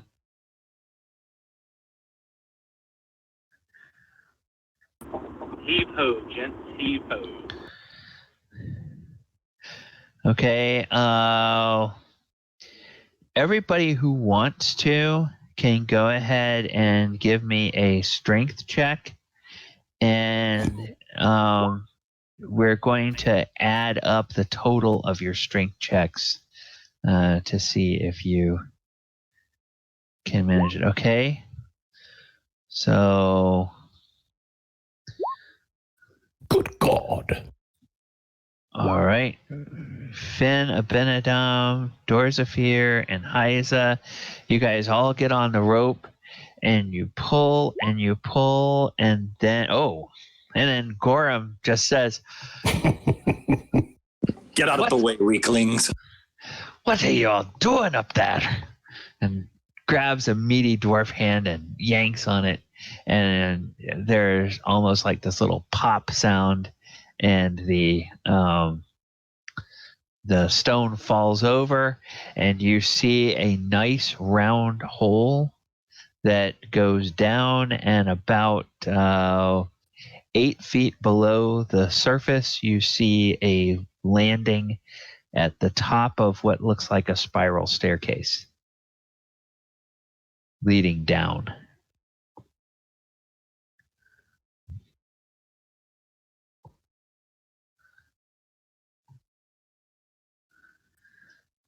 Is it immediately go down into the darkness or down there? Yeah, I'm going to change our perspective a little bit here.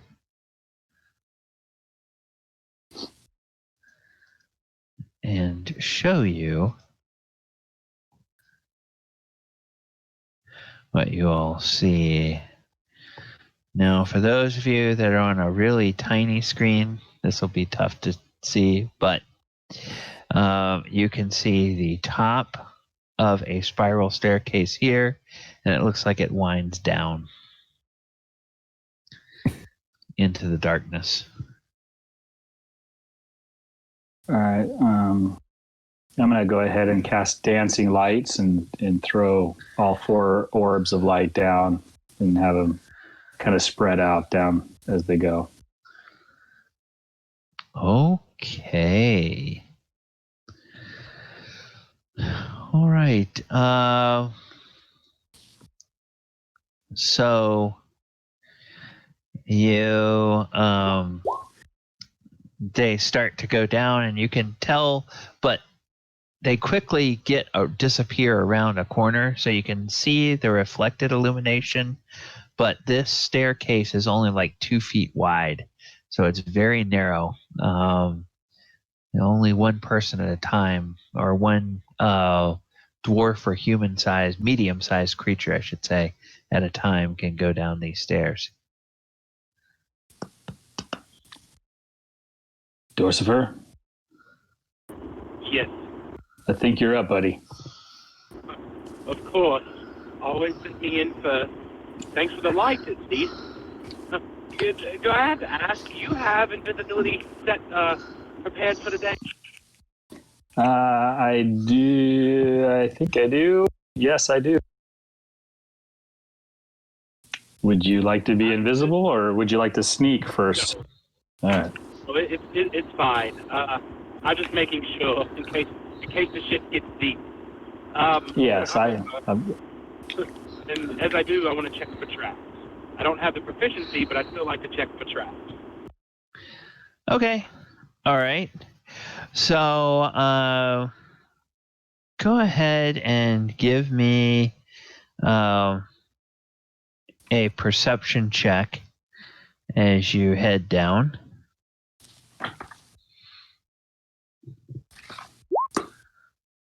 Oh, nat 20. Nice. Okay. So with the for Dorzaphir, that's going to be a 23. Yeah. The thing that catches your eye as you gradually go down the stairs, you could have sworn at one time that Abinadom's spell makes 4 lights, but you're seeing more than 4 lights. They all kind of look exactly the same, but you're seeing more than 4 lights. So something's going wonky with magic in here. Or these are the lights. these are the scary lights. And then you'll notice Dorzaphir at the bottom of the stairs. Yeah, it opens up. I'm gonna have to do this because I screwed that up I just want to try to show you what you can see as you get to the bottom. You can see it looks like there's a wider corridor, and then there's, as you get here, you can see that there's 4 lights that are roughly together, and then there are 3 lights that appear to be drifting in slightly different directions. Almost as if they had a mind of their own. So it pretty much doubled his spell, correct? Well, I think you missed the first of the night. So we learned of these things called will-o-wisps. And okay, will-o-the-wisps. Yeah, I got you. Yeah. So those are what we believe the lights could possibly be. the other lights. I ain't afraid of no ghosts. Yeah, wise, I guess. And we know that they could possibly fight with lightning, move through walls or other people, consume souls possibly, and non-magic weapons are not as effective as magic weapons. And sometimes they may go invisible.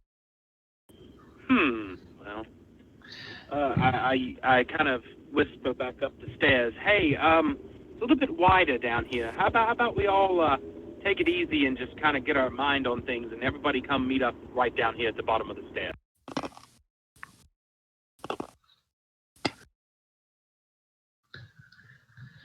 Look at these crazy dancing lights. These ain't Abinadoms. This is something else.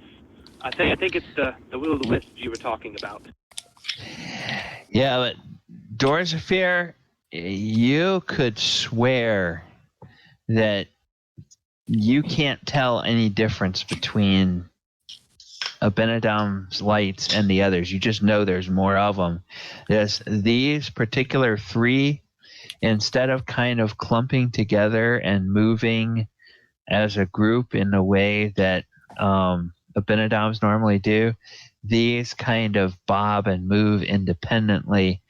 And the one over here sort of drifts up this way. And then let me go ahead and grab, where are we? Oh, okay.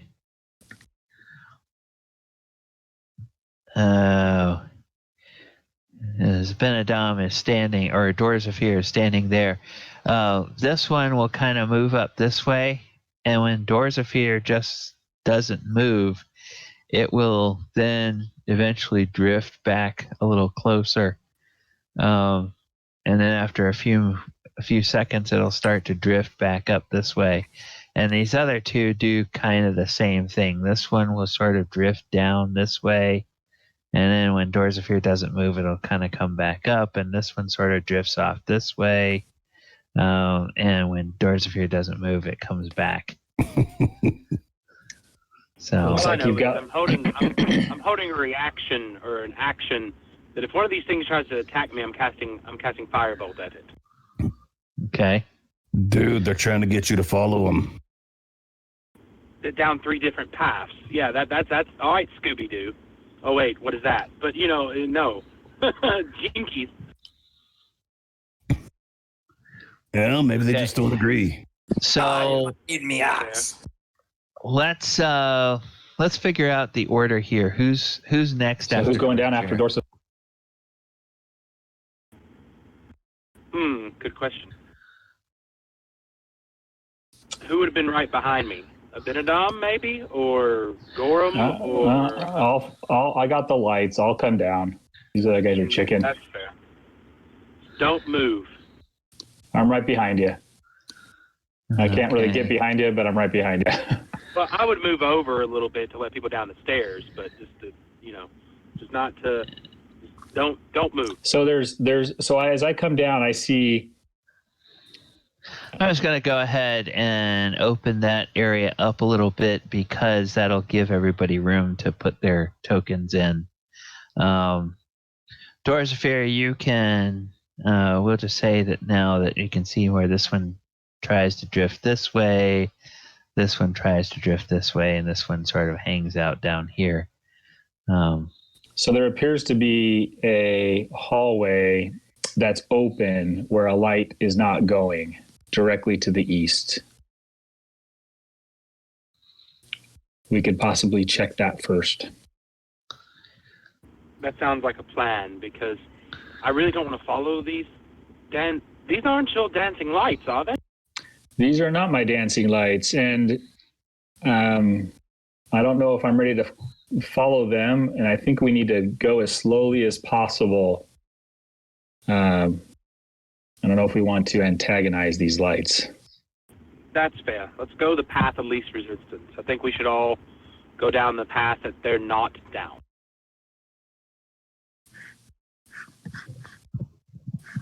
Anybody else have any input? Do you think? Elle, what do you think? Nice, you got me here, boss. I'm usually a solo duo worker. You guys wearing your heavy armor and whatnot. Heavy armor? I don't have heavy armor. I look at the cleric. And probably the dwarf. Clunky, clanky, clanky, clanky. Well, me and Abinadom could scout out the path ahead, and the one we're talking about with no dancing lights. They're weirdly moving. If Abinadom, you follow behind me, probably about 5 feet. Let's check down this path and report back. If everybody just wants to hold tight, we can do that. It won't take us but a second. And if you hear a scream, come running. I guess I'll wait here till my axe gets bored. There might be blood on your axe sooner than you think there, Gorrim. It'll be okay. So yeah. Unless, of course, I smell orcs. Yeah. So we take the path in front of us, the one that has no orb going up and down it. Okay. Somehow I'm missing L's token now. Right here. He's there. He's in there. Oh, okay. Oh, I see. Okay. All right. There's an artifact on the GM layer, and your token is right underneath it in that square. So that's why I couldn't see I'll move it. over here. Okay. All right. So Abinadom and Dorzaphir, you guys Yeah, we're going to the east. are headed and this I'm gonna, way. Yes, and I'm going to be behind Dorzaphir. Okay. So I'm gonna All right. follow him. So let me go ahead and reveal a little bit more. You're able to tell that these two passages meet up again 10 feet beyond, and then there's another passageway. Okay, I'll move Dorzaphir's token over here. Right, so Dorzaphir, you're checking for traps and everything as you go? Yes, sir. I'm being very diligent. Okay, roll me another perception check. Sure. Give me 1 second.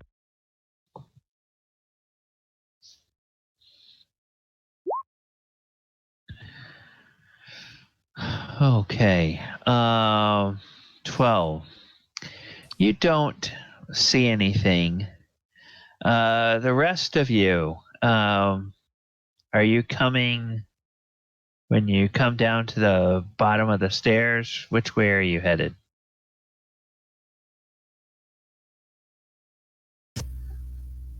Who is that aimed at?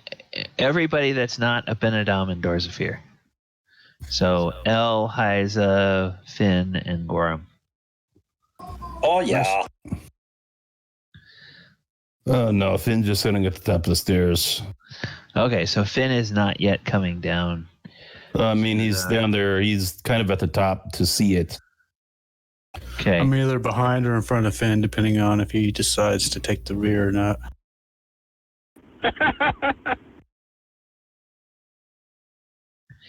Hyza, what about you?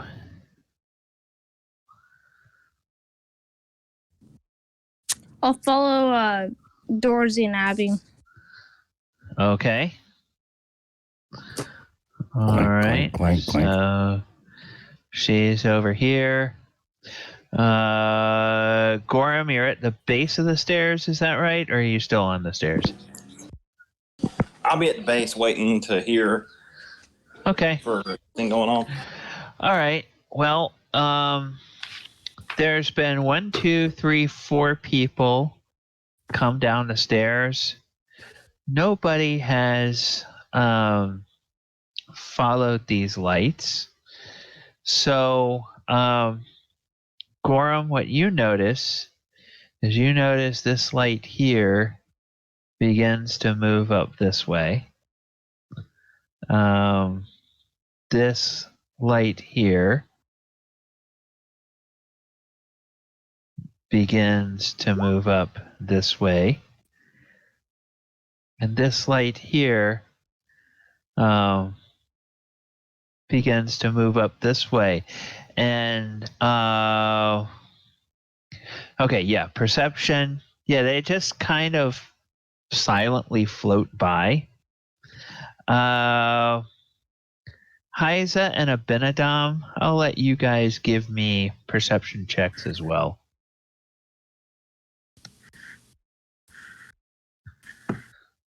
As these things drift a little closer. Oh, Abinadom. Yeah. Abinadom, you're going to get advantage on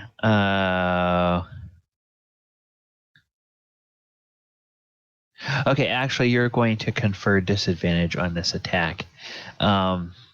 Because you are the only one of the three who notices that the will-o'-the-wisp, the light starts to get a little bit more intensely bright, like it's about to do something. And you at the split second realize, oh crap, it's about to attack. And so They're attacking. So you kind of duck out of the way. So I instantly cast firebolt.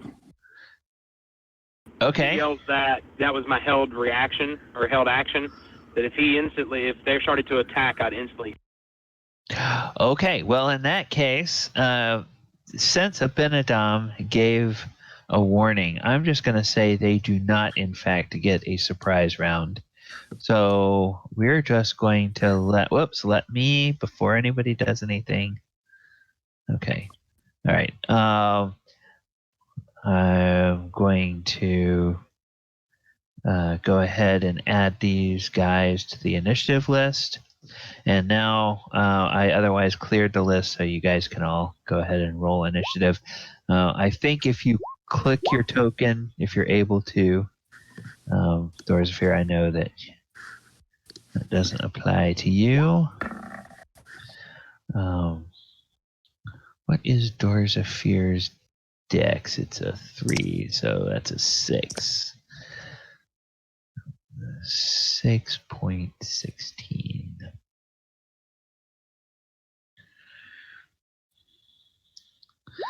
Okay. And then, okay. Then the will-o'-the-wisp. This guy gets a... Wow.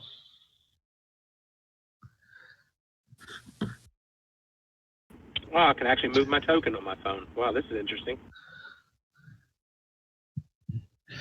All right. Yeah, this is...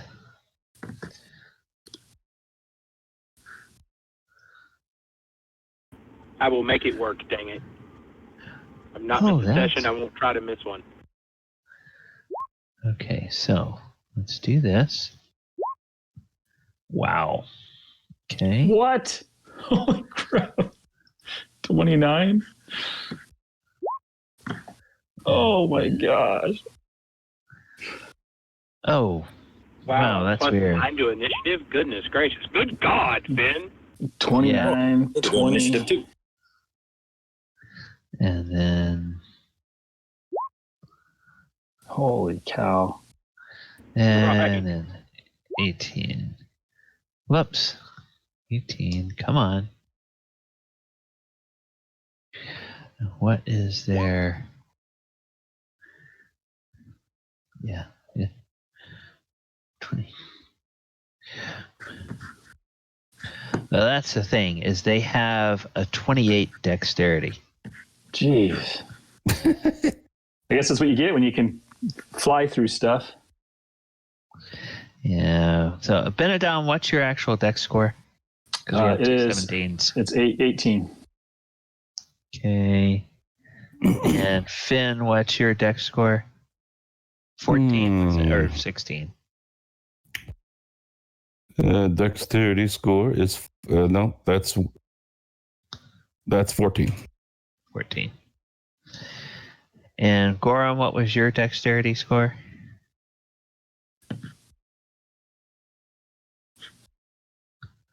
Let me go take a look here. Okay, he's on.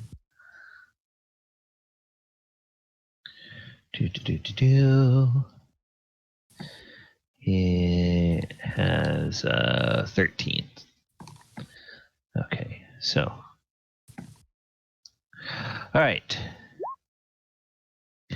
Then we'll go ahead and we'll put it in descending order.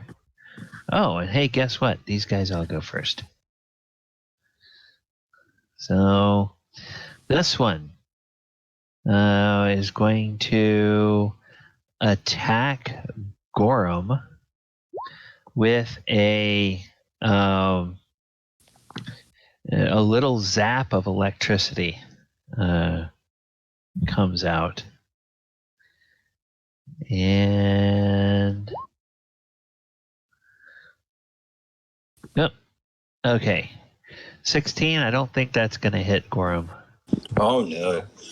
Gorrim yells, "Wizard, if this is more of your doing, I'll have your ears." It's not me. And then the next one is going to attack Hyza. And so it will make its roll. And that's an 8. I think that'll miss. And then the third one gets disadvantage to attack Abinadom because he noticed it was about to happen. And that's a 15. Will a 15 hit Abinadom? No, with mage armor, I'm 17. Okay. All right. 3 swings, 3 misses. And Abinadom, you are up. Next batter. Fireball! No, just kidding.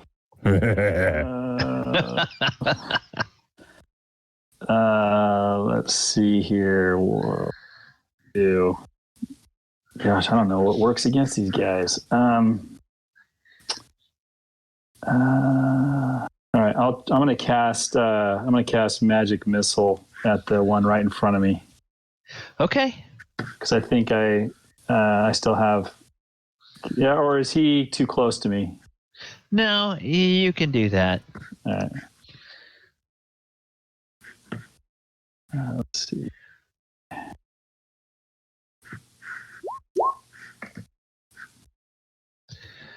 Okay, and That's the 2 first more. one. Yep.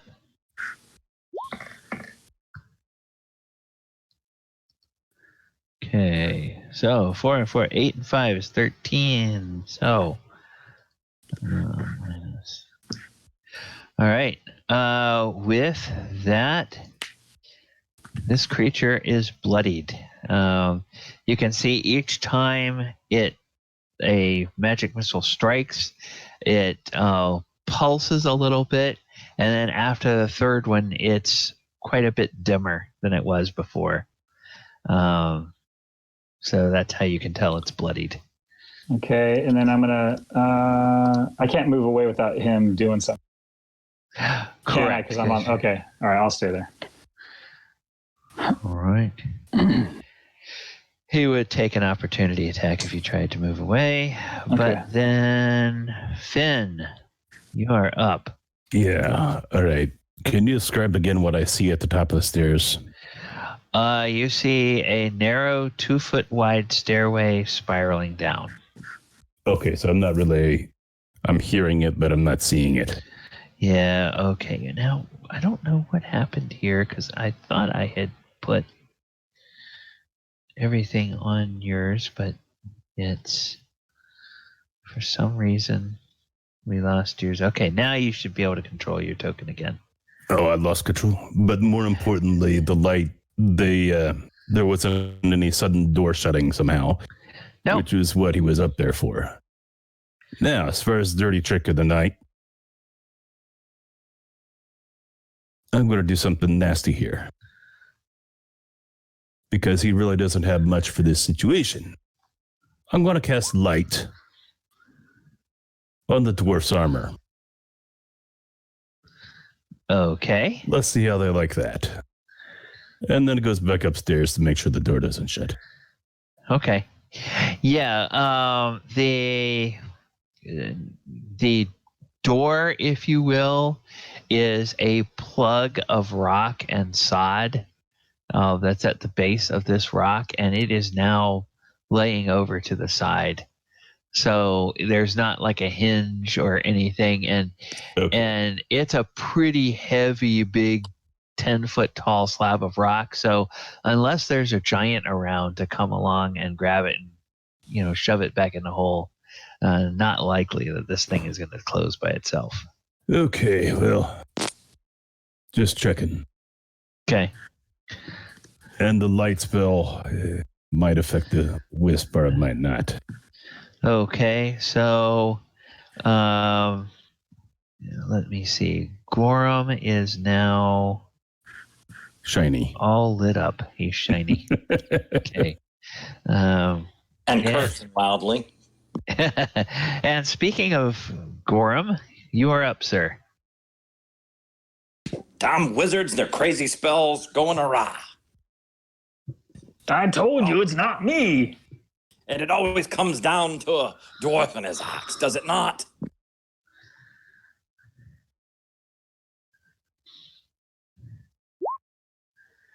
Oh, AC 21. Okay. AC 21 will hit. And you feel like you got a solid hit, but Gorrim, your battle axe doesn't seem like it did as much damage as it should. Of course, we don't have magical weapons. Yes. This is, you'll deal half damage to these things. Okay. Were you going to move or anything, or just stay put? No. I'll take the opportunity attack. Hyza, you are up.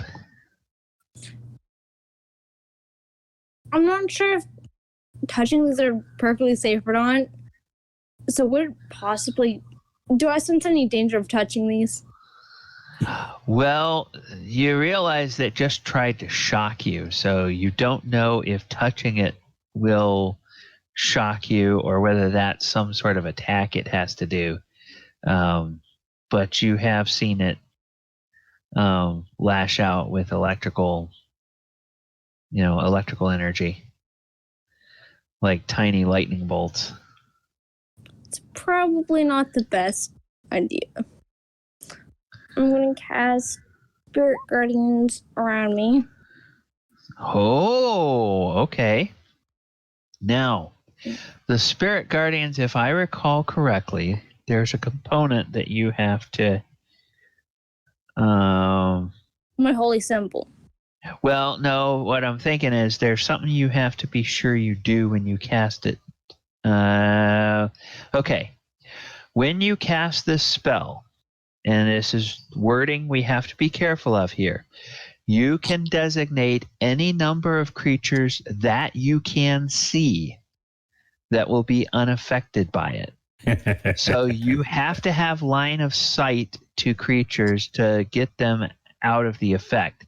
Now, from where you are standing, you have line of sight to the edge of Abinadom's square and to Gorrim.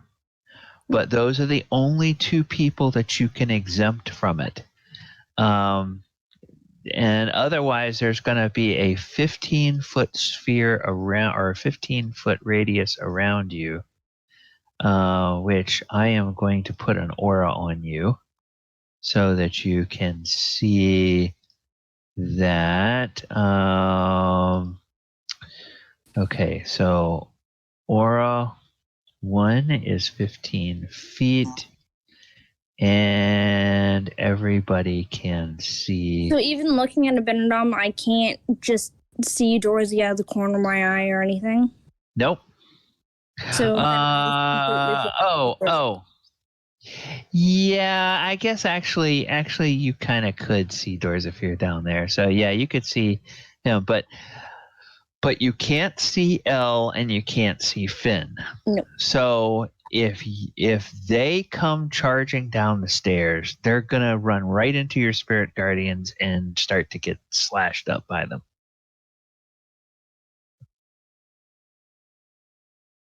So whenever I cast it,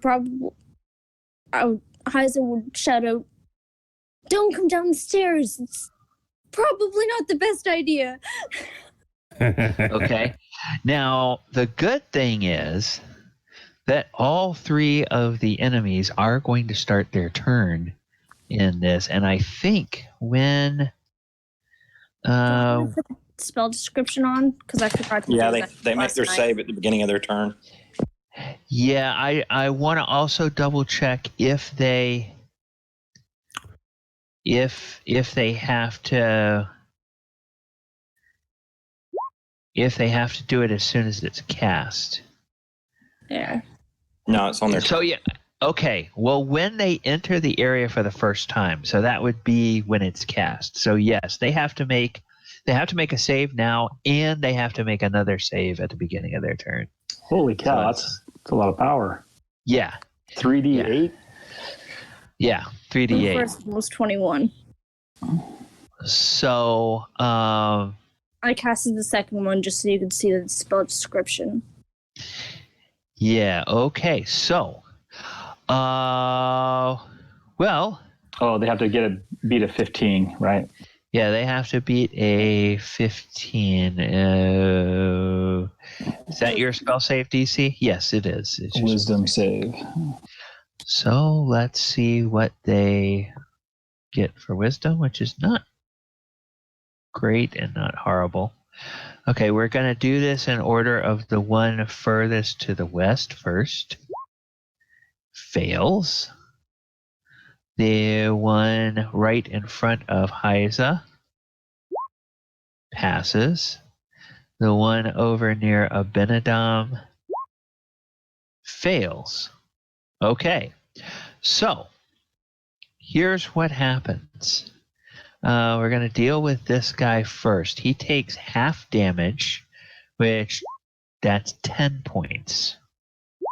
Because you always round down, and it's 21 points of damage. Round down, so he takes 10, and that bloodies him. This one here just winks out of existence altogether, and goes poof, and it just like completely goes away. This one here takes the full damage, gets very bloodied, and then just fades out.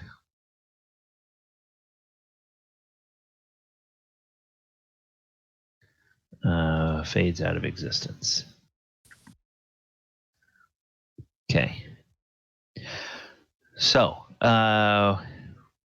the bad news is, Elle and Finn, you can't come down until Hyza drops her spell. The good news is, you've now taken 2 enemies out of the fight, and you're left with only one. So Elle, let me describe a little bit for you, because you're just outside the edge, and as you look down the stairway, you can see, the sort of whirling mass. And Hyza, it's your spell. So why don't you describe, what do your particular spiritual guardians look like? What kind of weapons are they armed with, and what do they appear to be to anyone that's looking at them that might be in danger of coming in range of their effect? Spirits were like little tiny, whitish, almost crystalish fairies looking like. She always grew up with fairies, and she knew spirits of looking like that. They would hold like little tiny, almost like makeshift almost tiny little pointy swords. They look like the drink. You know what I'm talking about? The ones that hold like. I'm stuttering. The fruits whenever you put into like a fancy beverage, almost like those tiny little swords. Oh, okay. Yeah. Okay. So, yeah, Like, they look. It's cute, but it's deadly. Yeah. Looks like cocktail swords. Swords that you'd put through an olive or. So yes, but they are very, very menacing. You say berries. What type of berries, or is it just all kinds of berries? It's basically what I meant by like the olives or like the cherries or so on and so forth in the drinks. Okay, so I didn't know what they were named, so. Yeah, cherries, blueberries, raspberries, other kinds of berries that you don't know what they are. They're flying around, these little swords whirling in the air. And while they appear to be fruits of they just look mean.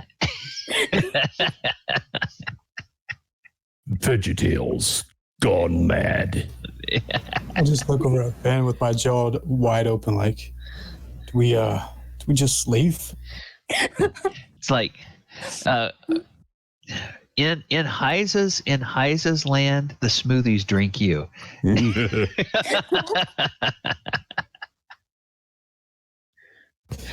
All right.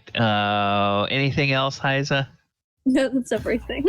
That was, I believe it was my turn next. I got skipped there. Oh. No one skipped is described to.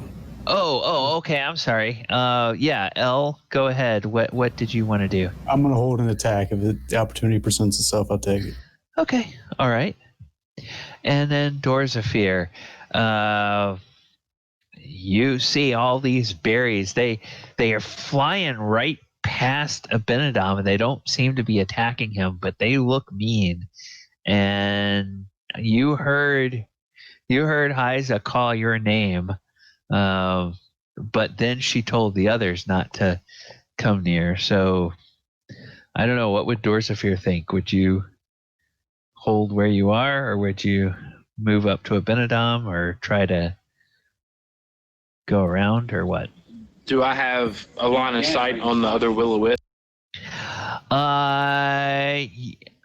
If she can see you, so you can see it, but you definitely are going to have disadvantage if you try to take a ranged attack at it, because there's both Abinadom and Hyza in the way, and this corridor is so narrow, and it's kind of a small little target. I guess I'm not going to take that risk. And if they said stay away, I'm just going to hide. Use my bonus action to hide. But Okay. isn't Dorsey already inside? No, he's just outside the edge of it. Now, you mentioned his name as someone who was free from it. So. Oh, am I free from it? Then I'll move up close to her if that's the case. Okay. And if I can get up close to her with my movement and I can see it, I'll blast it. Okay, so yeah, you have 30 feet, so you could do 1, 2, 3, 4, 5, 6. You could either move up here, or you could move up here. And if you move up here, then you have a clear line of sight to it, and nothing in the way. Yeah, I'll do that, and I'll hit it with Firebolt. Okay.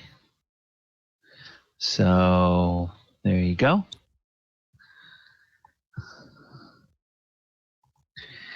And Firebolt. I forgot I have to do that for you because it's okay. Firebolt. I know it's 1d10 damage. You just want me to roll? Yeah. Let's. Oh, there it is. Cast. Okay. Ooh, 19. Wow. That's a hit. I have some good stats. Yeah. Dorzaphir, how would you like to kill this thing? I want to watch it burn in fire as I snap my fingers, and the fire sparks and points and goes right. I point right at it as I snap my fingers, and the fire releases. I just watch it just disintegrate, like it just woof, like a quick, almost like doing a magician with flash paper. As I hit it, and it goes woof. Okay, all right, yeah. The funny thing is, it was so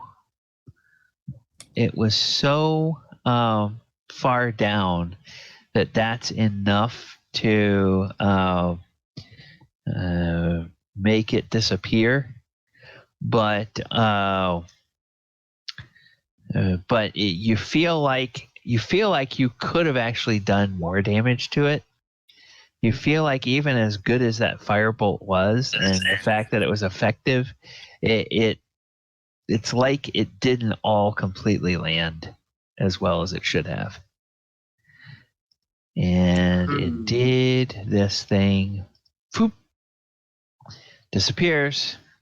Hyza, there are no more enemies. You want to keep your spirit guardians up, or you want to drop them? I want to keep them up for now. Okay. All right. Then if you want Elle and Finn to be able to get down the stairs, you're going to have to move further away from the stairs. Will do. Gorrim, why don't you stand on the edge of my spirits so they know where it's safe? If you could, please. She says with a kind little smile.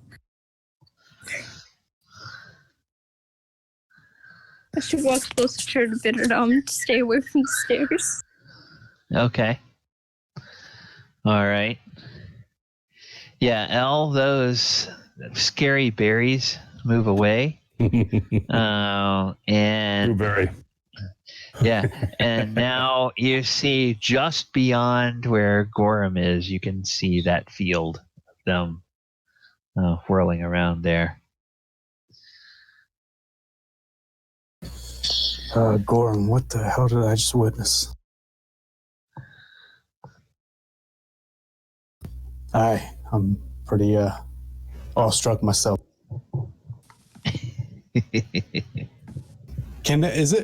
Is the area of this spell like visible? Like, can I see them swirling around? Yeah. Are they stationary? Yeah. No, they're swirling around. It's a big cloud of these things that extends out from Hyza 15 feet in all directions. All right, I'm literally going to casually sneak by Gorrim and kind of take a few steps this way, making sure I'm away. Okay. My eyes, I have dark vision. Can I see down this corridor I'm next to? The one to the south or the one to the west? Well, both, I guess. Okay. Yeah, to the south. Let me go ahead and open up a little bit more of what you can see. You can see it looks like it opens up a little bit that way. And then over this way, it looks a little bit like a mirror of the one on the other side. Is there any lighting in these tunnels other than what we're providing? No. And I guess that begs the question, does Abinadom still have his dancing lights up or not? I do, yeah. Okay. Well, I just, it's a concentration spell, so I just keep them going. Okay. Because I know we've got humans in our party, so I just keep them up. Okay. Well then, yeah. But Hyza, I believe, is it Hyza and Dorzaphir and Finn are the humans? If you get too far away from Abinadom, you guys are going to have to light torches so that you can. What's the radius on his light? So they can go 120 feet, but each light has to be within 20 feet of another. So I can spread them out a little bit, but I can't maintain that. Well, Gorrim's still got light coming off his armor. Yeah, Gorrim's got a lit sword, right? Lit armor. Oh, is it lit armor? Yeah. He's glowing.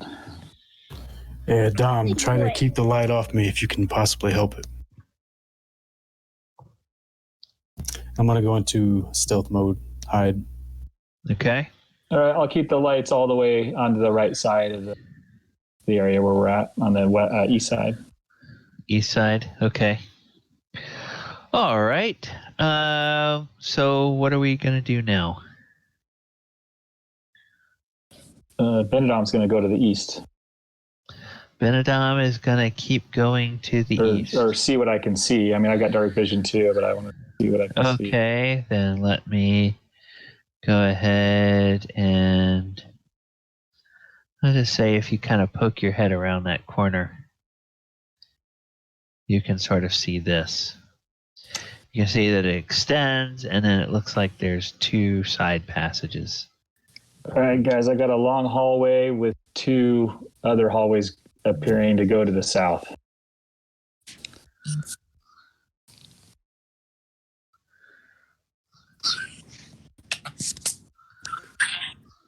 Dorzaphir, you want to come lead the way? Sure, give me a second. Actually, guys, I've got the freaking game pulled up on my work computer, so give me a second.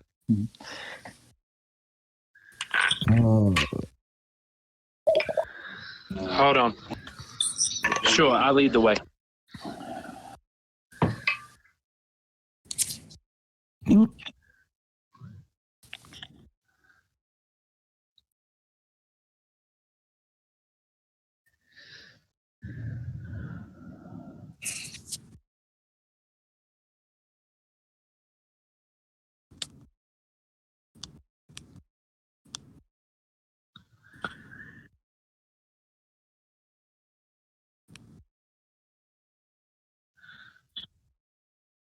Michael, are you able to move Dorzaphir?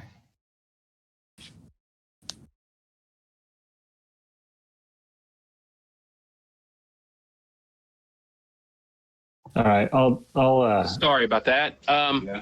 Only map I see is the mound. I don't see the other map. Okay, let me do this. go to Now the far Oh, right. I see it now. I see it. Yeah, I just recentered the... Cool beans. Which way you want me to go, guys? Over here to the east. Come lead the way. Yeah. Can do. This is exciting. I'm using my work computer. Awesomeness. And it's a big screen too. Okay, so yeah, we'll go this way. Do I see anything going down these paths? I can take a look. Are you... Dorzaphir is a human, is that correct? Yes. Okay, so I guess I can shoot a light. I can shoot one of my lights down the hallway. Okay, then yes, we will say that you can. So I will go ahead and open up this area. And I'll go ahead and show you the extent of what you can see there. As you look down into this area, you see the following.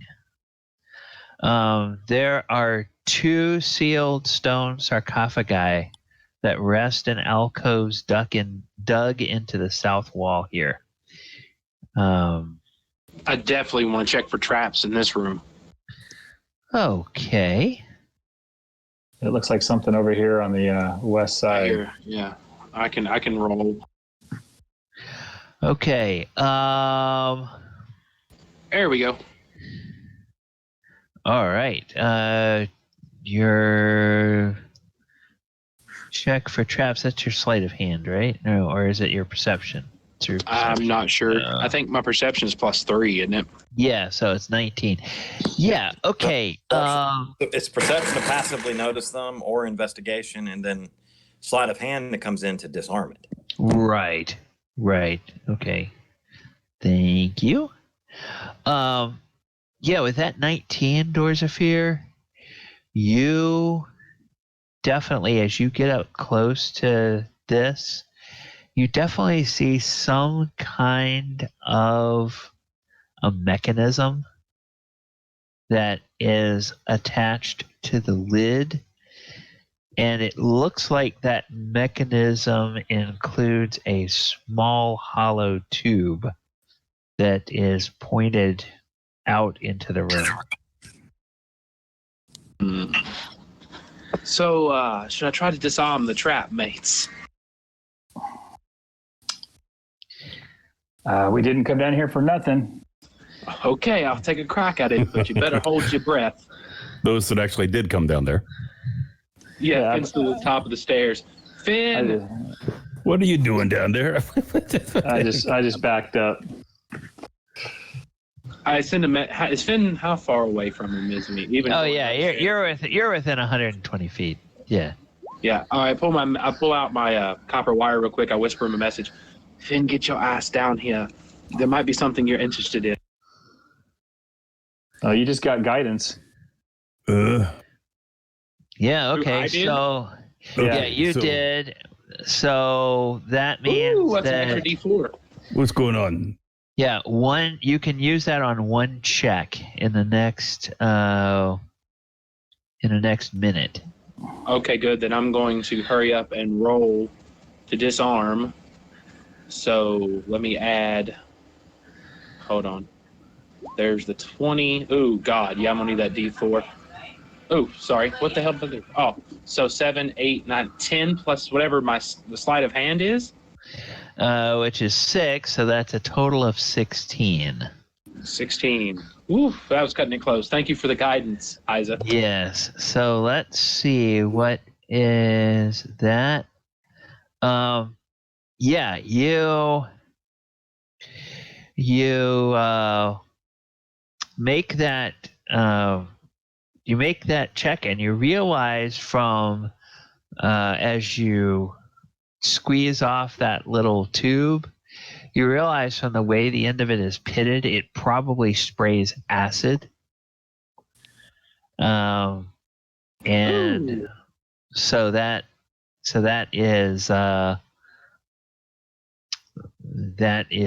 was good that you managed to get that. Guys, that would have been a bad day today if that would have went off. Mm-hmm. We wouldn't have been too happy. Good job. I guess we'll keep you around for a little longer. Okay, dwarf. Okay, so now, Dorzaphir, you've disarmed that trap. Now what do you want to do? Hey, Abinadom, come give me a hand. Let's see if we can get this lid off now. All right. Before we do, I want to. What is this thing to the west right here that I'm standing next to? All right. To the west.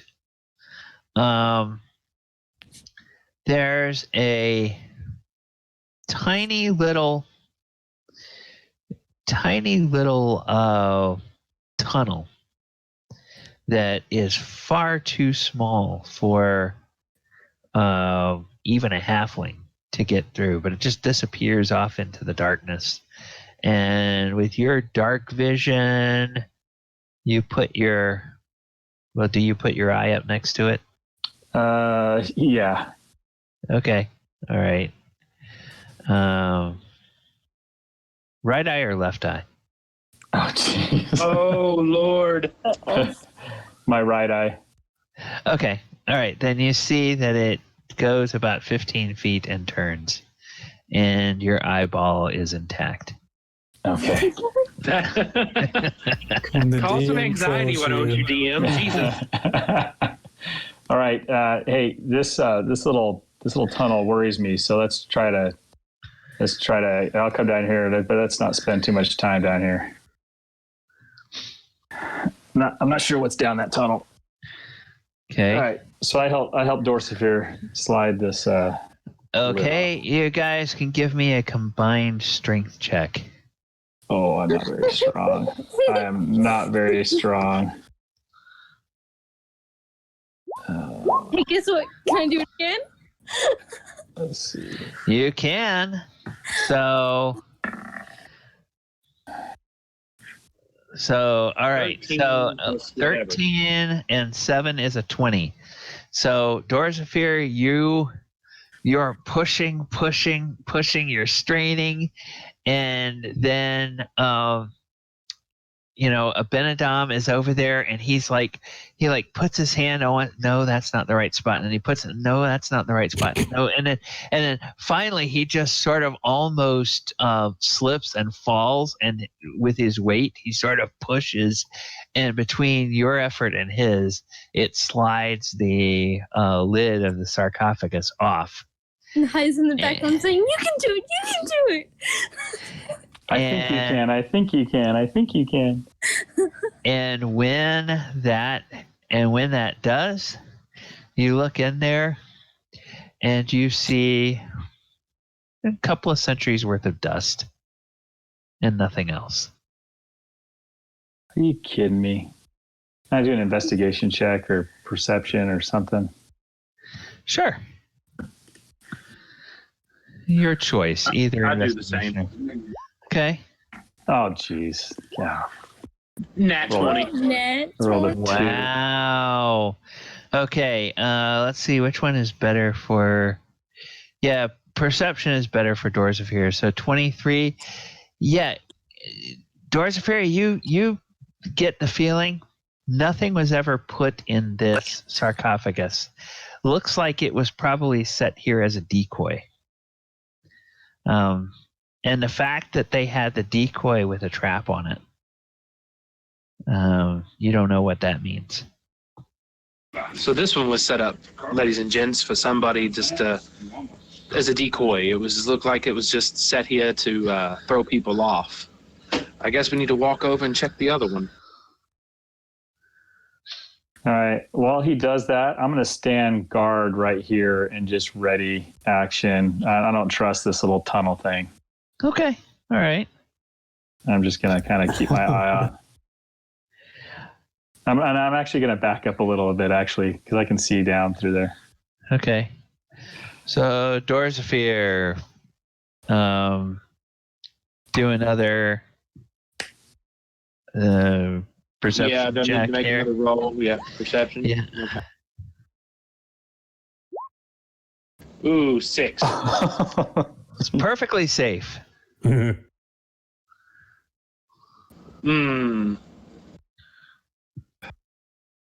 Okay, well, Can't he get like advantage since we already found a trap on one? Wouldn't he expect to find a trap on another one?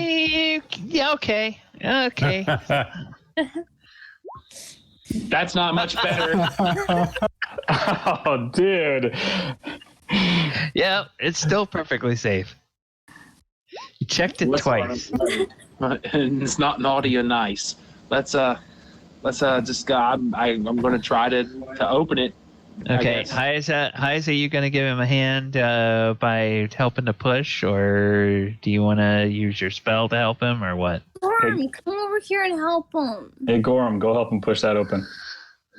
Okay. Because I give Hell no. opening hand. But it's perfectly safe. Hey, if we find something cool, we're not going to share. We'll see about that. Oh, There's okay. a 20. Yeah.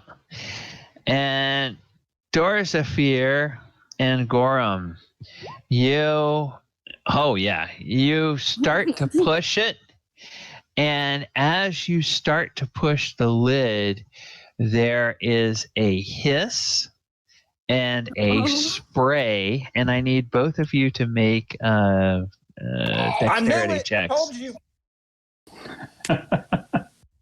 No guts, no glory. Oh, Lord. The dice don't like me tonight. Oh, my goodness.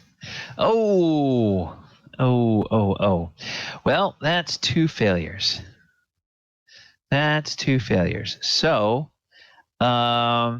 you both are going to take some acid damage. Acid does not count as poison, right? Correct. Acid is corrosive, to substances. So Poison. Like, example, lesser restoration would not work. No. Okay. But a healing spell would. How much damage did I take? You both take 10 points of damage as acid flies out of these little tubes. Dorzaphir takes 11 because Gorrim slaps him in the back of the head. Okay. And You all can't be perfect, Gorrim. Yeah, and this, I'm going to go ahead and draw. It could have been much worse. This square here, this 10 by 10 square, that all fills up with the cloud of acid. Hyza, you're just outside of that. And then after Not me beard! After a round, that disappears. Did they get the lid off at least? Yeah, but we can't go back until it clears out. Yeah, it'll be cleared in a round. So yes, they did get the lid off, and you walk over there, Dorzaphir, and it looks like a couple of centuries worth of dust in this one as well. Oh my goodness, these are both tricks. I got hurt for a trick? God, let's This pathway here, is this passage here can Gorrim walk down it, or is it too small? You're talking about this one over here? That's way too small. It's something that like a rat or a mouse or a small creature like that could go through. Can Bandit? I would like to pick up one of the large coffin lids and set it against that hole so nothing can come out of it. Hold on. Can I send Bandit through there? He could probably stoop and walk through there. He couldn't fly through there. It's too small for him to fly. But he could. But kind of like, like owls have little holes that they make in a tree. He could squeeze in there and go down that way. I'm going to have Bandit just kind of wobble down there to see what's around that corner. Just take a peek. Well, maybe it's just like a vent for the poison to go there. Well, I just want to see. I want to see what's back there. Okay. All right. So he will go over here. In fact, actually, I'm gonna look through his eyes. I'm gonna get into him and just kind of I'll be looking. Okay. It goes that way and then it turns again. All right, I'm gonna keep going. Keep going. Yep. It goes down this way and then it turns again. All right, go a little more. Goes down this way and it turns again. Okay, he's gonna keep going. And it goes down this way. Keep wobbling. And it appears to come out into a chamber. And I'll just... He's gonna pop. If he goes all the way out, okay. Yeah, he's gonna pop out. Oh, it goes to a chamber here. All right, and then I'm just gonna have him fly up around through the. Oh well, I don't want Elle to attack my owl. I know what your owl looks like. You know what my owl looks like? All right, I'm gonna have Bandit kind of fly back around and meet us in the corner or in the hallway. All right. Okie dokie. And I tell him what I saw, what I found. Okay. Let's go get your... Where is our little friend here? Bandit. Somewhere there's a bandit. Didn't I give you... Yeah, he's a little owl. Little tiny owl. Yeah, but... There he is. Yeah, hold on. I've got to set the...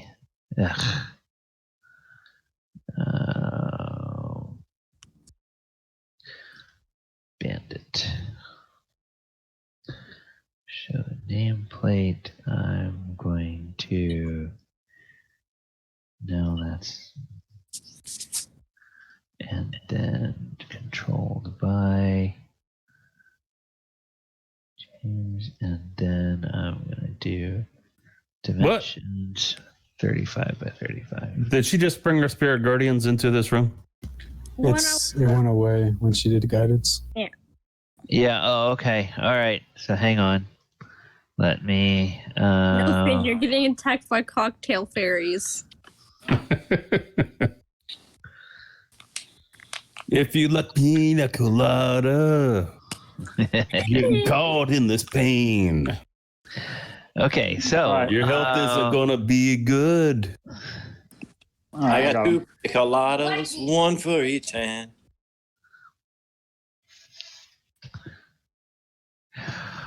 All right. So, okay. All right. People are moving around too much. Oh, okay. Abinadom, Sorry. Go I'll back. back up. Go back up to where you were. Sorry. Go back. Gorrim. When you get here, I'm going to ask you to make a saving throw for me. Oh. Make a wisdom save for me when you get there.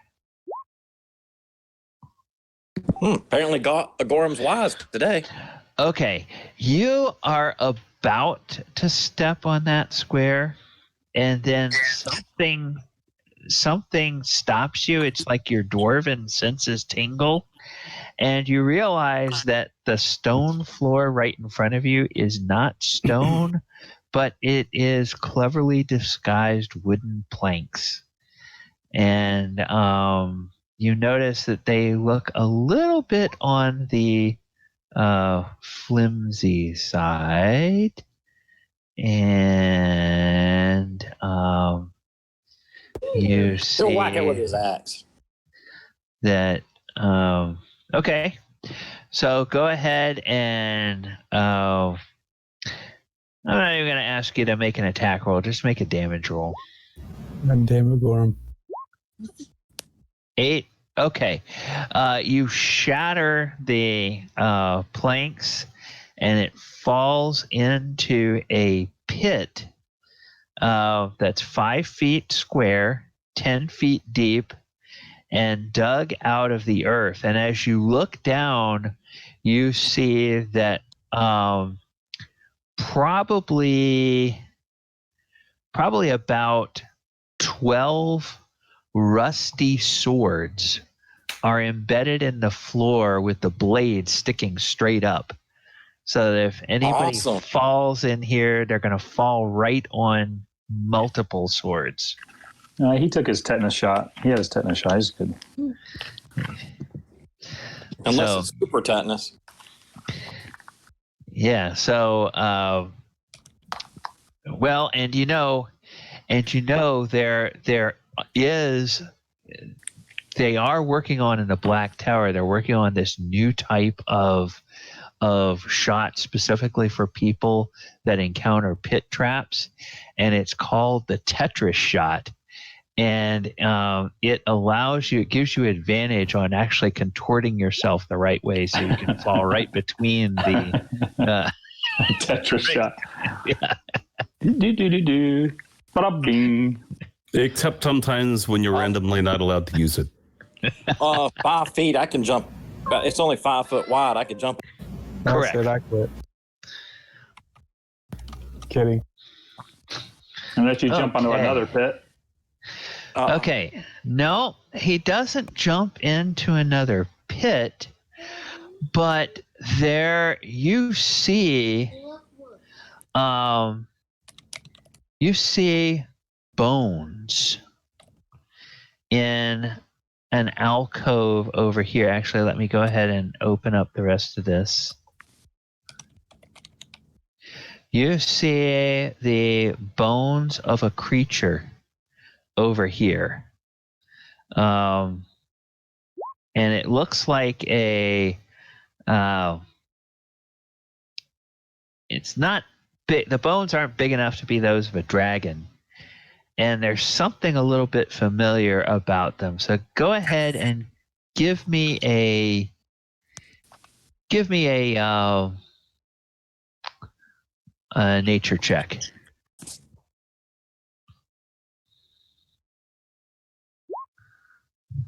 Oh, Yeah, He's a dwarf. Nature is not his thing. you stand there with your hands on your hips, and you're like, Morden's beard. I should know that, but it just escapes you what it is. Wow. Well, he hollers out, "Hey, wizard, come on down here. It's perfectly safe. I found a bunch of books and some staves. They're all magical. You better hurry."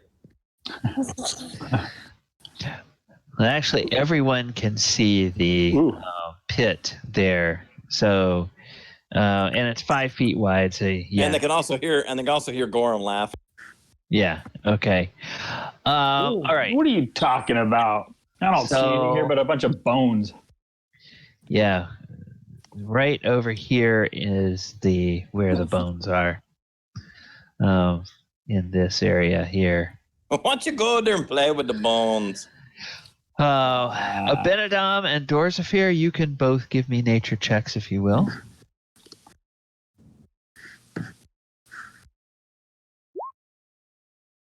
Oh, nice. Nice. Yeah, both of you recognize... This is some shit. I go from a 1 to a 20. Both of you recognize those are the bones of a horse. Of a horse, of course. And Go ahead. And it looks like it's been these skeletal remains have been here for a long, long, long time. I guess we know what happened to Mr. Ed when the show got canceled. Yeah, why is a horse down here? Bones in this corner. It's weird. How'd the horse get down the stairs? Exactly. How in the world did this get here? Can I do more of an investigation check to see if there's anything underneath the bones? Yeah, you'd have to get closer to do that. Can I check to make sure there's no other pits first? Sure, you can either, if you have a staff, you can use that to probe the ground, or you could just do a perception check. Yeah, I'll just do a perception check. I don't have a staff. Well, these adventurers, they don't even carry a 10-foot pole anymore. What the hell is wrong with them? Okay, looks perfectly safe. All right. Okay. All right, Abinadom and Dorzaphir, as you get there within 5 feet of this pile of bones, you notice that the bones start to rattle. And they start to move together, and they start. I cast. They start to push out like they're going to try to move towards you. What are you going to do? I cast Ray of Frost. Ray of Frost. Ray of Frost. Fire and ice. And Firebolt. Okay. Go ahead. What are they firing at? These bones that are rattling and... Okay. Yeah, both of those are going to miss. So these bones sort of... oh, you know what? I didn't... was I supposed to... It didn't roll... It just rolled damage. I think I rolled the wrong thing. Hold on.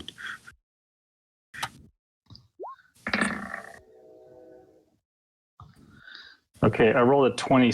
Okay, that's a 27 to hit. I rolled damage. I accidentally rolled damage first. Okay. He did it. Rolled 2 to 8.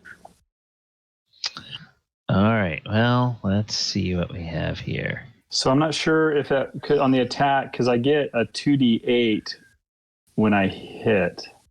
So did it just roll? It just rolled a 1d8. Oh no, it did roll a 2d8. Oh, yeah. Yeah, it rolled 2d8. You just rolled like crap. Yeah. Okay. Let me see. That's why I wasn't thinking it was a 2d8. horrible. How do I feel tonight? Oh. Yeah, I don't feel all that charitable. Okay, so these bones move past you, and they get to this area here in the center of the room, and they begin to coalesce, and they form a spiritual horse, which is clearly bloodied at this point and very angry at having been attacked. And so then I guess we will stop there and we will pick up next week. We will pick up next week with this horse getting ready to attack you guys. Maybe I should not have attacked the horse. A horse, of course. Out. Well, guys, I'm going to work. I'll catch y'all later. All right, take care. Yep. All right, so we'll just go ahead and clear the turns. And then next week we'll pick up there. Yeah, because we're a few minutes over. It's a cute little horsey. Yeah, so? Dwarves don't like horses anyway. Yeah. No. All right. Well, everybody, hope you have a good week. Stay safe. And we will see you guys back here next Thursday night. And to our viewers on the stream, thank you very much. Hope you've enjoyed the session tonight. We will be back here 8 o'clock Eastern Time next Thursday for another episode. All right. Talk to everybody later. Take care. Keep yourselves physically distant from others, but don't keep yourselves socially isolated. Keep connected with other people. And we will talk to you next Thursday, if not before. Thanks for the session, Gallibond. Yeah, no problem. All right, everybody. Good night. Thank you as always. Good night and good luck to everyone. All right, thanks. And you too. Be safe, Wesley. Thank you.